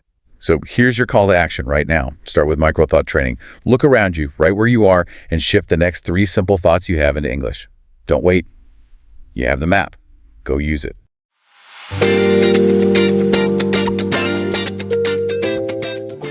Welcome to the deep dive. Today, we're not talking about English textbooks or, grammar drills. Not at all. Our mission is moving entirely out of that theory and right into the real world, the English you use when the pressure is really on. Right. In the office, in interviews, high-stakes meetings. Exactly. Even just navigating daily life without those awkward pauses. And we've all been there, haven't we? Oh, absolutely. You practice something alone, in the car maybe, and it sounds perfect, the vocabulary is there.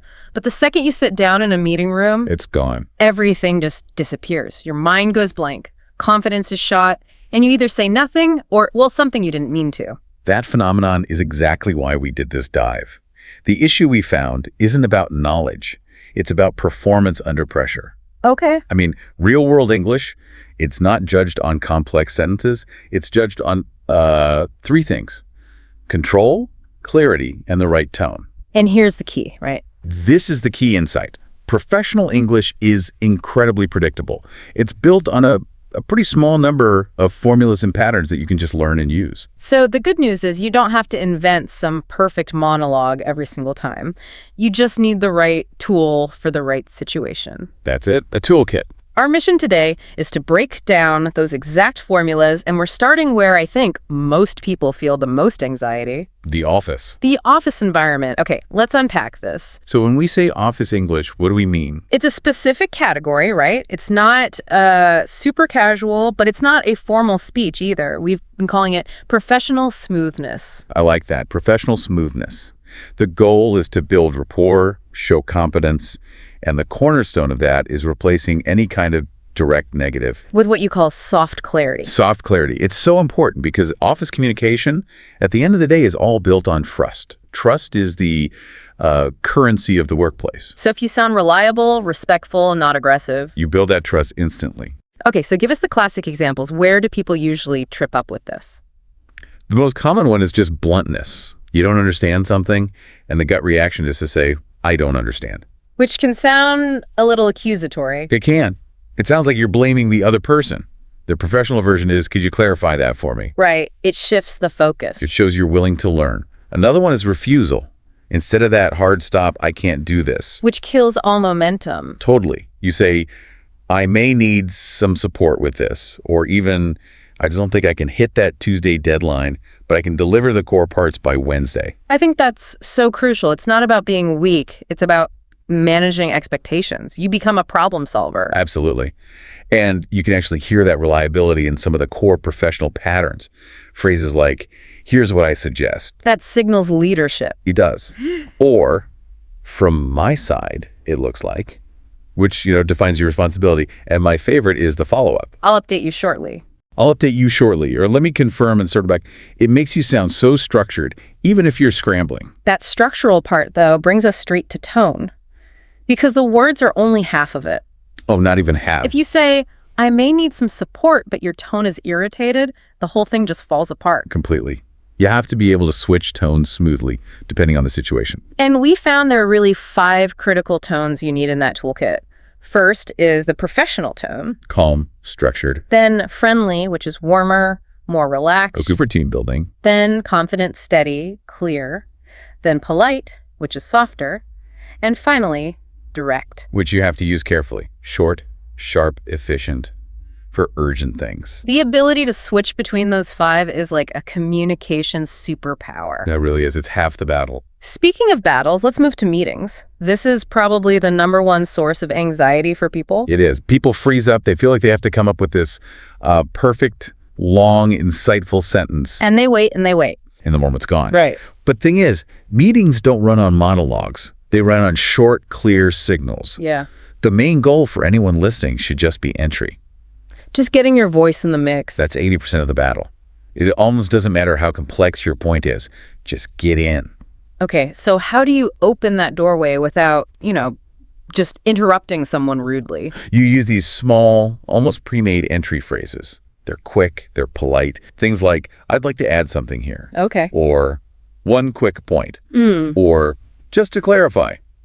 Or the classic, if I may. These little phrases just give you the floor, and once you have it, the rest of your thought comes out so much more easily. It's all about momentum. But that requires a big mindset shift. It's so hard to do in the moment. You have to remember, meetings are not exams. Nobody is sitting there judging your grammar. They care about the idea, the solution. Exactly. So confidence in a meeting really is just clarity, not complexity. Say the simple thing with a steady voice, you'll sound competent. Okay, so if meetings are the anxiety zone, what about interviews? That's the ultimate test. It's a test, but it's a predictable one. The panic happens because people try to memorize entire paragraphs. And then the question is slightly different and the whole thing collapses. The whole thing collapses. So you need a structure, not a script. We call it the PAW pattern. PAW? What does that stand for? It's your safety net. It stands for point, action, and why it mattered. Okay, walk me through that. So they ask about your strengths. Don't just list words. Start with the point. I'm very consistent with my work. Clear, simple. Then the action, the proof. In my last role, I managed daily reports for 6 months and never missed a single deadline. And then the why. The why it mattered. This helped the team stay on track and improved our workflow efficiency by about 15%. That structure is brilliant because it makes the claim real. It's not just an opinion. But again, we're back to tone, aren't we? Always back to tone. In an interview, your tone is maybe 70% of the impression. 70%. Wow. The words are only 30. You can say something simple, like, I'm always open to learning. But if you say it with a calm, steady, engaged tone, It has so much more weight. immense weight. The interviewer is judging your composure just as much as your experience. That idea, that tone is so much more important than the literal words is probably the biggest single takeaway here. I think so. Let's shift gears a bit out of those super formal zones and talk about flow and rhythm, like in presentation. Right. Presentations are terrifying for a lot of people. They feel like they're on a tightrope. But presentation English is all about rhythm. It's not about being a genius. It's about taking the audience on a journey from A to B. And that rhythm comes from your transitions. These phrases do two things. One, they guide the audience. Okay, now we're moving on to the next point. Exactly. And two, and this is so important for the speaker, they give your brain a second to breathe. A little pause to load the next slide in your head. Totally. You use phrases like, let's move to the next key point, or the key takeaway here is, or to wrap up, to summarize this section. It makes you sound thoughtful, in control. Completely in control. So if we're talking about flow, we have to talk about daily life English, chatting with coworkers, people you meet traveling. This is where people often get it wrong. They default to being too formal, thinking it's safer. When it's actually the opposite of what you need. Exactly. Daily English needs warmth and friendliness. Formality just kills the flow. You have to be more accessible. So what does that shift look like? From formal to smooth and casual? It's mainly about shortening and warming up the language. So instead of a formal, hi, how are you? Try a relaxed, hey, how's it going? It's more of an invitation. It is. And if you miss something, don't say, please repeat. It's too stiff. And never just what? Oh, never what? Try, sorry. Could you say that again? It's simple, short, and focuses on making the other person comfortable. That is such a subtle but powerful shift. And this brings us to what you call the communication superpowers. This is where it gets really interesting. These are the hidden techniques that work everywhere. In a serious meeting or just, by the coffee machine. They're universal. And the first one, which I absolutely love, is the echo method. Yes, the echo method. It's so powerful because it just subtly validates the other person. Explain how it works. All you do is repeat a small key part of what they just said as the start of your own sentence. Okay, give me an example. So your colleague says, I'm really concerned about the tight deadline on this project. Instead of just jumping you with your solution, you say, The tight deadline. Yes, the tight deadline, I understand. I was thinking we could adjust the scope a bit. It shows you heard their specific concern. So what does that do psychologically for the listener? It instantly shows three things. One, you were listening. Two, you understood their main point. And three, you value what they said. It builds rapport so quickly. It fast tracks that feeling of being understood. That is brilliant. Okay, speaking of being understood, let's talk about clarity. We mentioned short sentences. Yes. If you're dealing with a complex topic, nothing is better than short sentences. Long sentences just create confusion. Even for native speakers. Especially for native speakers. I mean, think about presenting data. You could say, the comprehensive data we collected indicates a significant trend toward customer dissatisfaction. And I'm already bored. My mind is wandering. Right. Contrast that with, Our last quarter's data shows a clear trend. Customers were not happy. We need to fix this. 3 short sentences. Big impact. You sound like a leader. A decision maker, not just a reporter. We also have to touch on the social skills. Politeness. Disagreement. The things that keep conversations from falling apart. The conversational machinery, yeah. Let's start with polite questions. It's about cooperation, not confrontation. Right. So instead of an accusatory, where did you put the file? Which puts them on the defensive immediately. Immediately. You reframe it gently. Do you remember where the file was last placed? I'm having trouble finding it. It's a small change, but it preserves respect. And what about when you genuinely don't understand something? You have to get rid of that stressed what from your vocabulary. Replace it with something that shows you were trying to listen. Sorry, I didn't quite catch that. Sorry, could you repeat that last point? Perfect. And then there's the big one. Professional disagreement. This is one of the hardest things to do. It is. You have to just ban the phrase, I don't agree. So what do you say instead? You use phrases that keep the dialogue going. Something like, I see your point, but I have a slightly different perspective. Or, that's an interesting angle. May I share some data that suggests a different path? Exactly. It keeps it about the idea, not about winning or losing. That sense of flow also comes from those little reactions, the micro responses you use while someone is talking. Yes, the back channeling. Things like, got it, that makes sense. Interesting. I see what you mean. They're so important. They show you're present, you're engaged. It keeps the energy up. And finally, a skill nobody ever teaches. Ending conversations. Ending them gracefully, yes. Avoiding that awkward silence. So what's the trick? Just have a few exit phrases ready. They need to be short and clear.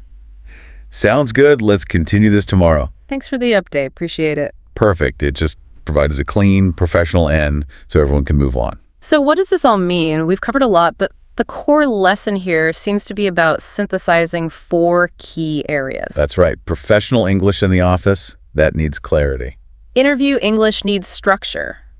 That PAW pattern. Meeting English needs confidence, which comes from those short entry phrases. And daily English just needs friendliness. Friendliness and flow. The real shift, I think, is realizing fluency isn't about how many words you know. It's about knowing the right structures and the right tone for the real situations you're actually in. That's the whole game. Focus on that, not the dictionary. So we want to challenge you listening to this. Think about your own communication. How often do you just focus on the words you want to say? Versus the tone and the structure you're going to use. If your tone really does create 70% of the impression, think about one specific place. A call, an email, where you can deliberately practice switching your tone tomorrow to have a bigger impact. And try the echo method. Seriously, in your next conversation, just listen, repeat one of their keywords back to them, and just feel how quickly that person feels understood. It's the fastest way to get that communication superpower. It really is. We'll see you on the next deep dive.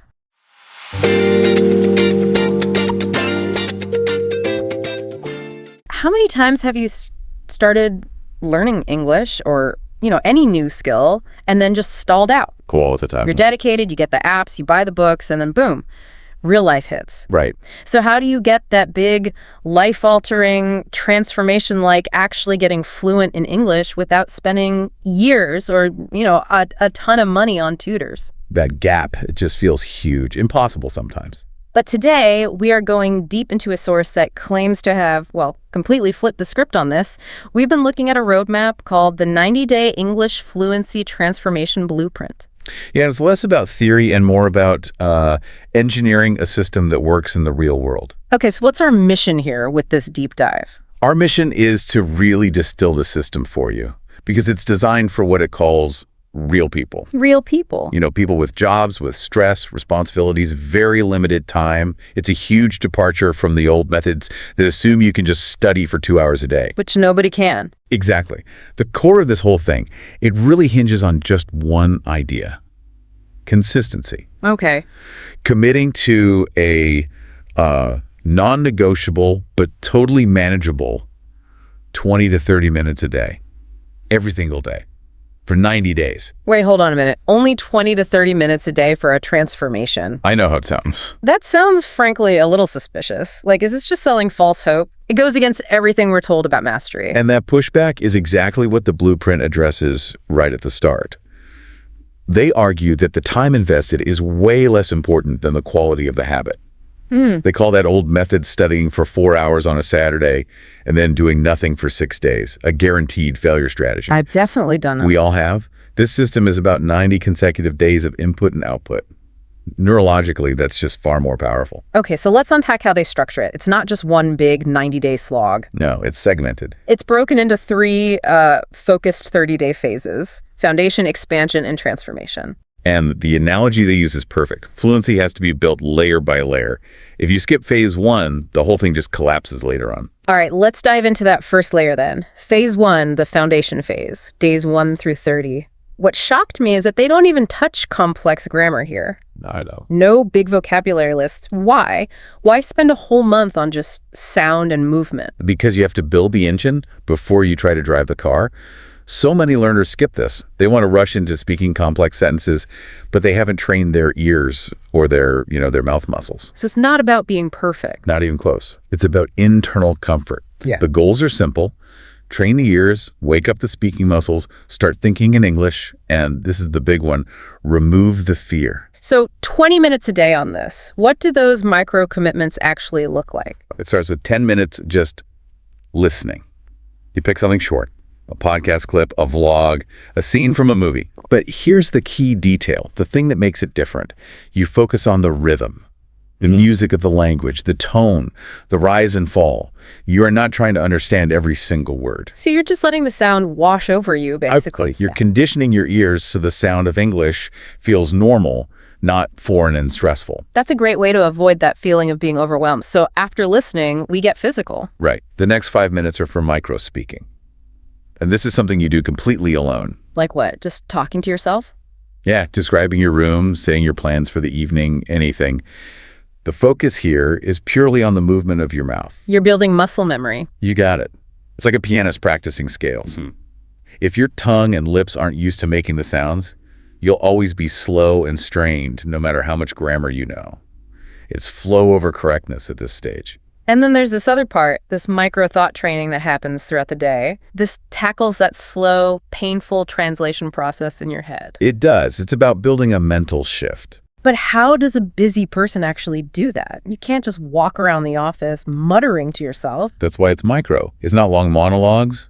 You're walking to get coffee. Yeah. Instead of thinking in your native language, you just think, I need coffee.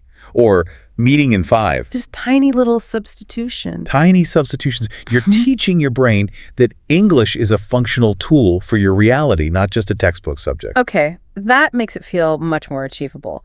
But what about the biggest hurdle for most people? The fear. That's handled with something they call confidence conditioning. Sounds serious. It's simple, but powerful. Yeah. The plan demands you say just one English sentence a day to a real person. One sentence, that's it? One sentence.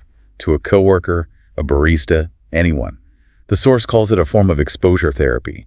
You are proving to your brain every day that the world doesn't end if you make a mistake. Yeah. The psychological win is huge. So after 30 days of this 20-minute habit loop, what's the expected result? Where should you be? You should feel a really significant internal shift. Less hesitation. Your thoughts in English will come a little faster. Your listening will be better, not because of vocabulary, but because the sounds are familiar. You've earned the right to move on. Exactly. The habit is there, the engine is warm, and now you can go to phase 2. Perfect. That consistency is what lets you move into phase 2, expansion. This is for days 31 to 60. And the blueprint says this is where noticeable improvement really starts to show. Yes, this is where you start expanding that base. And the focus areas change quite a bit here. Now we're talking about speaking flow, activating vocabulary, and grammar. But grammar through patterns, not rules. Right. The daily practice is built directly on phase 1. You keep the 10-minute listening, but it becomes active listening. What's the difference? You're not just listening for rhythm anymore. You are hunting for specific structural patterns or chunks. Chunks? You mean like set phrases? Exactly. Phrases native speakers use without thinking. The thing is, or basically what I mean is, or from my perspective. Ah, I see. They're like little building blocks for your sentences. They're the scaffolding of fluent speech. They buy your brain time to figure out the next part of what you want to say. And then the big new skill here is shadowing for 5 minutes. Can you explain that? Because it's not something most people do. Shadowing is a bit weird at first, but it's essential. You speak along with an audio or video at the same time trying to match the speaker's rhythm and intonation perfectly. So you're not even thinking about the meaning, you're just mimicking the sound. Precisely. And that's the key. It forces your brain to process and produce speech simultaneously. It breaks that slow internal translation filter that holds so many people back. You're learning to keep up with speech in real time. Yes. And that leads right into the next 5 minutes, chunk speaking. Now you're actively practicing those phrases you found during your active listening. So you're drilling things like, I want to add something to that over and over. You are. You're training your brain to retrieve that whole multi-word unit instantly. It stops that painful pause where you're trying to build a sentence brick by brick. It's like using a prefabricated wall instead of individual bricks. Perfect analogy. It's faster and stronger. Okay, what about vocabulary? The blueprint is surprisingly strict here. 5 new words a day, but only from the content you listen to. This is so important. It prevents what they call dead vocabulary. Words you know but can't actually use. Right. Because if you learn a word from a podcast about finance, you automatically associate it with that context. You'll learn how to use it authentically, not just memorize a definition from a random list. And finally, the confidence challenge gets a little bigger. 2 to 3 minutes of real conversation a day. Still short, still low pressure, but it's a step up. You're applying your new skills immediately. So by day 60, where should a learner be psychologically? The shift is huge. People report feeling, fluent in short conversations. They feel more confident in meetings. The need to translate in their head starts to disappear. That internal English voice starts to get louder. That's when people say, for the first time, I actually feel fluent. Okay, we've built the habits, we've expanded our skills. Now it's the final stretch. Phase 3, transformation, days 61 through 90. Right. And the blueprint says this is where fluency stops being a skill you practice and becomes an identity you live in. That's a powerful way to put it. Yeah. This whole phase is about advanced performance, professional English, improvisation, speaking endurance, and high-stakes real-world situations. You're basically stress testing the skill. Under every kind of pressure, yes. And the activities here get really interesting. First is mixed accent, listening for 10 minutes. You deliberately seek out a wide variety of accents. This is one of the smartest things in the whole plan. The goal is to build ear flexibility and, more importantly, to kill accent fear. What do you mean by accent fear? So much hesitation comes from hearing an accent you're not used to. If you've only ever learned from, say, standard American English materials, a strong Scottish or Indian accent in a business meeting can completely shut you down. Ah, I see. So this trains you for the real world. It prepares you for English as a global language, not a textbook dialect. Next is a high-pressure exercise. Cool. 5 minutes of improvisation speaking. This one's tough but effective. You pick a random topic, anything, the history of spoons, your opinion on traffic, and you just speak nonstop. For how long? You work your way up from 1 minute to 2, then to 3. The whole point is to force spontaneous, uninterrupted talking. This is what removes those final layers of hesitation. It proves you can speak without a script. And to make this really practical, there are 5 minutes of professional phrases practice. Give me an example of what they mean here. This is all about sharpening your professional tone. You're drilling phrases like, from a technical standpoint, or here's what I propose for the next quarter. So you sound more authoritative. You're not just speaking English, you're speaking the language of business. And the thought training gets an upgrade too, to the thought-to-speech training. Yes. Now, the moment you think something simple in English, you say it out loud. Immediately, even if it's just a whisper. To close the gap between thinking and speaking. It makes the conversion speed almost instant. You're automating the whole process. And finally, the biggest step, the final accountability piece, the weekly real-life challenge. This is the peak of the pyramid. You have to commit to one high-stakes activity per week. Like what? It could be giving a short presentation at work, doing a mock interview, even recording a business update video and sending it to someone. So you're taking it out of the practice room. And into the real world. The blueprint's logic is just undeniable here. Real life's pressure creates permanent fluency. If you can't perform when it matters, the fluency isn't real. So after 90 days of this intense, structured process, what's the outcome? The source says you'll find English thoughts just coming automatically. You'll be able to speak smoothly without planning every sentence. You'll feel confident in interviews. You can speak for long periods without getting tired. So English is no longer a subject. It's part of your identity. Yeah. And that's the real goal, that internal shift.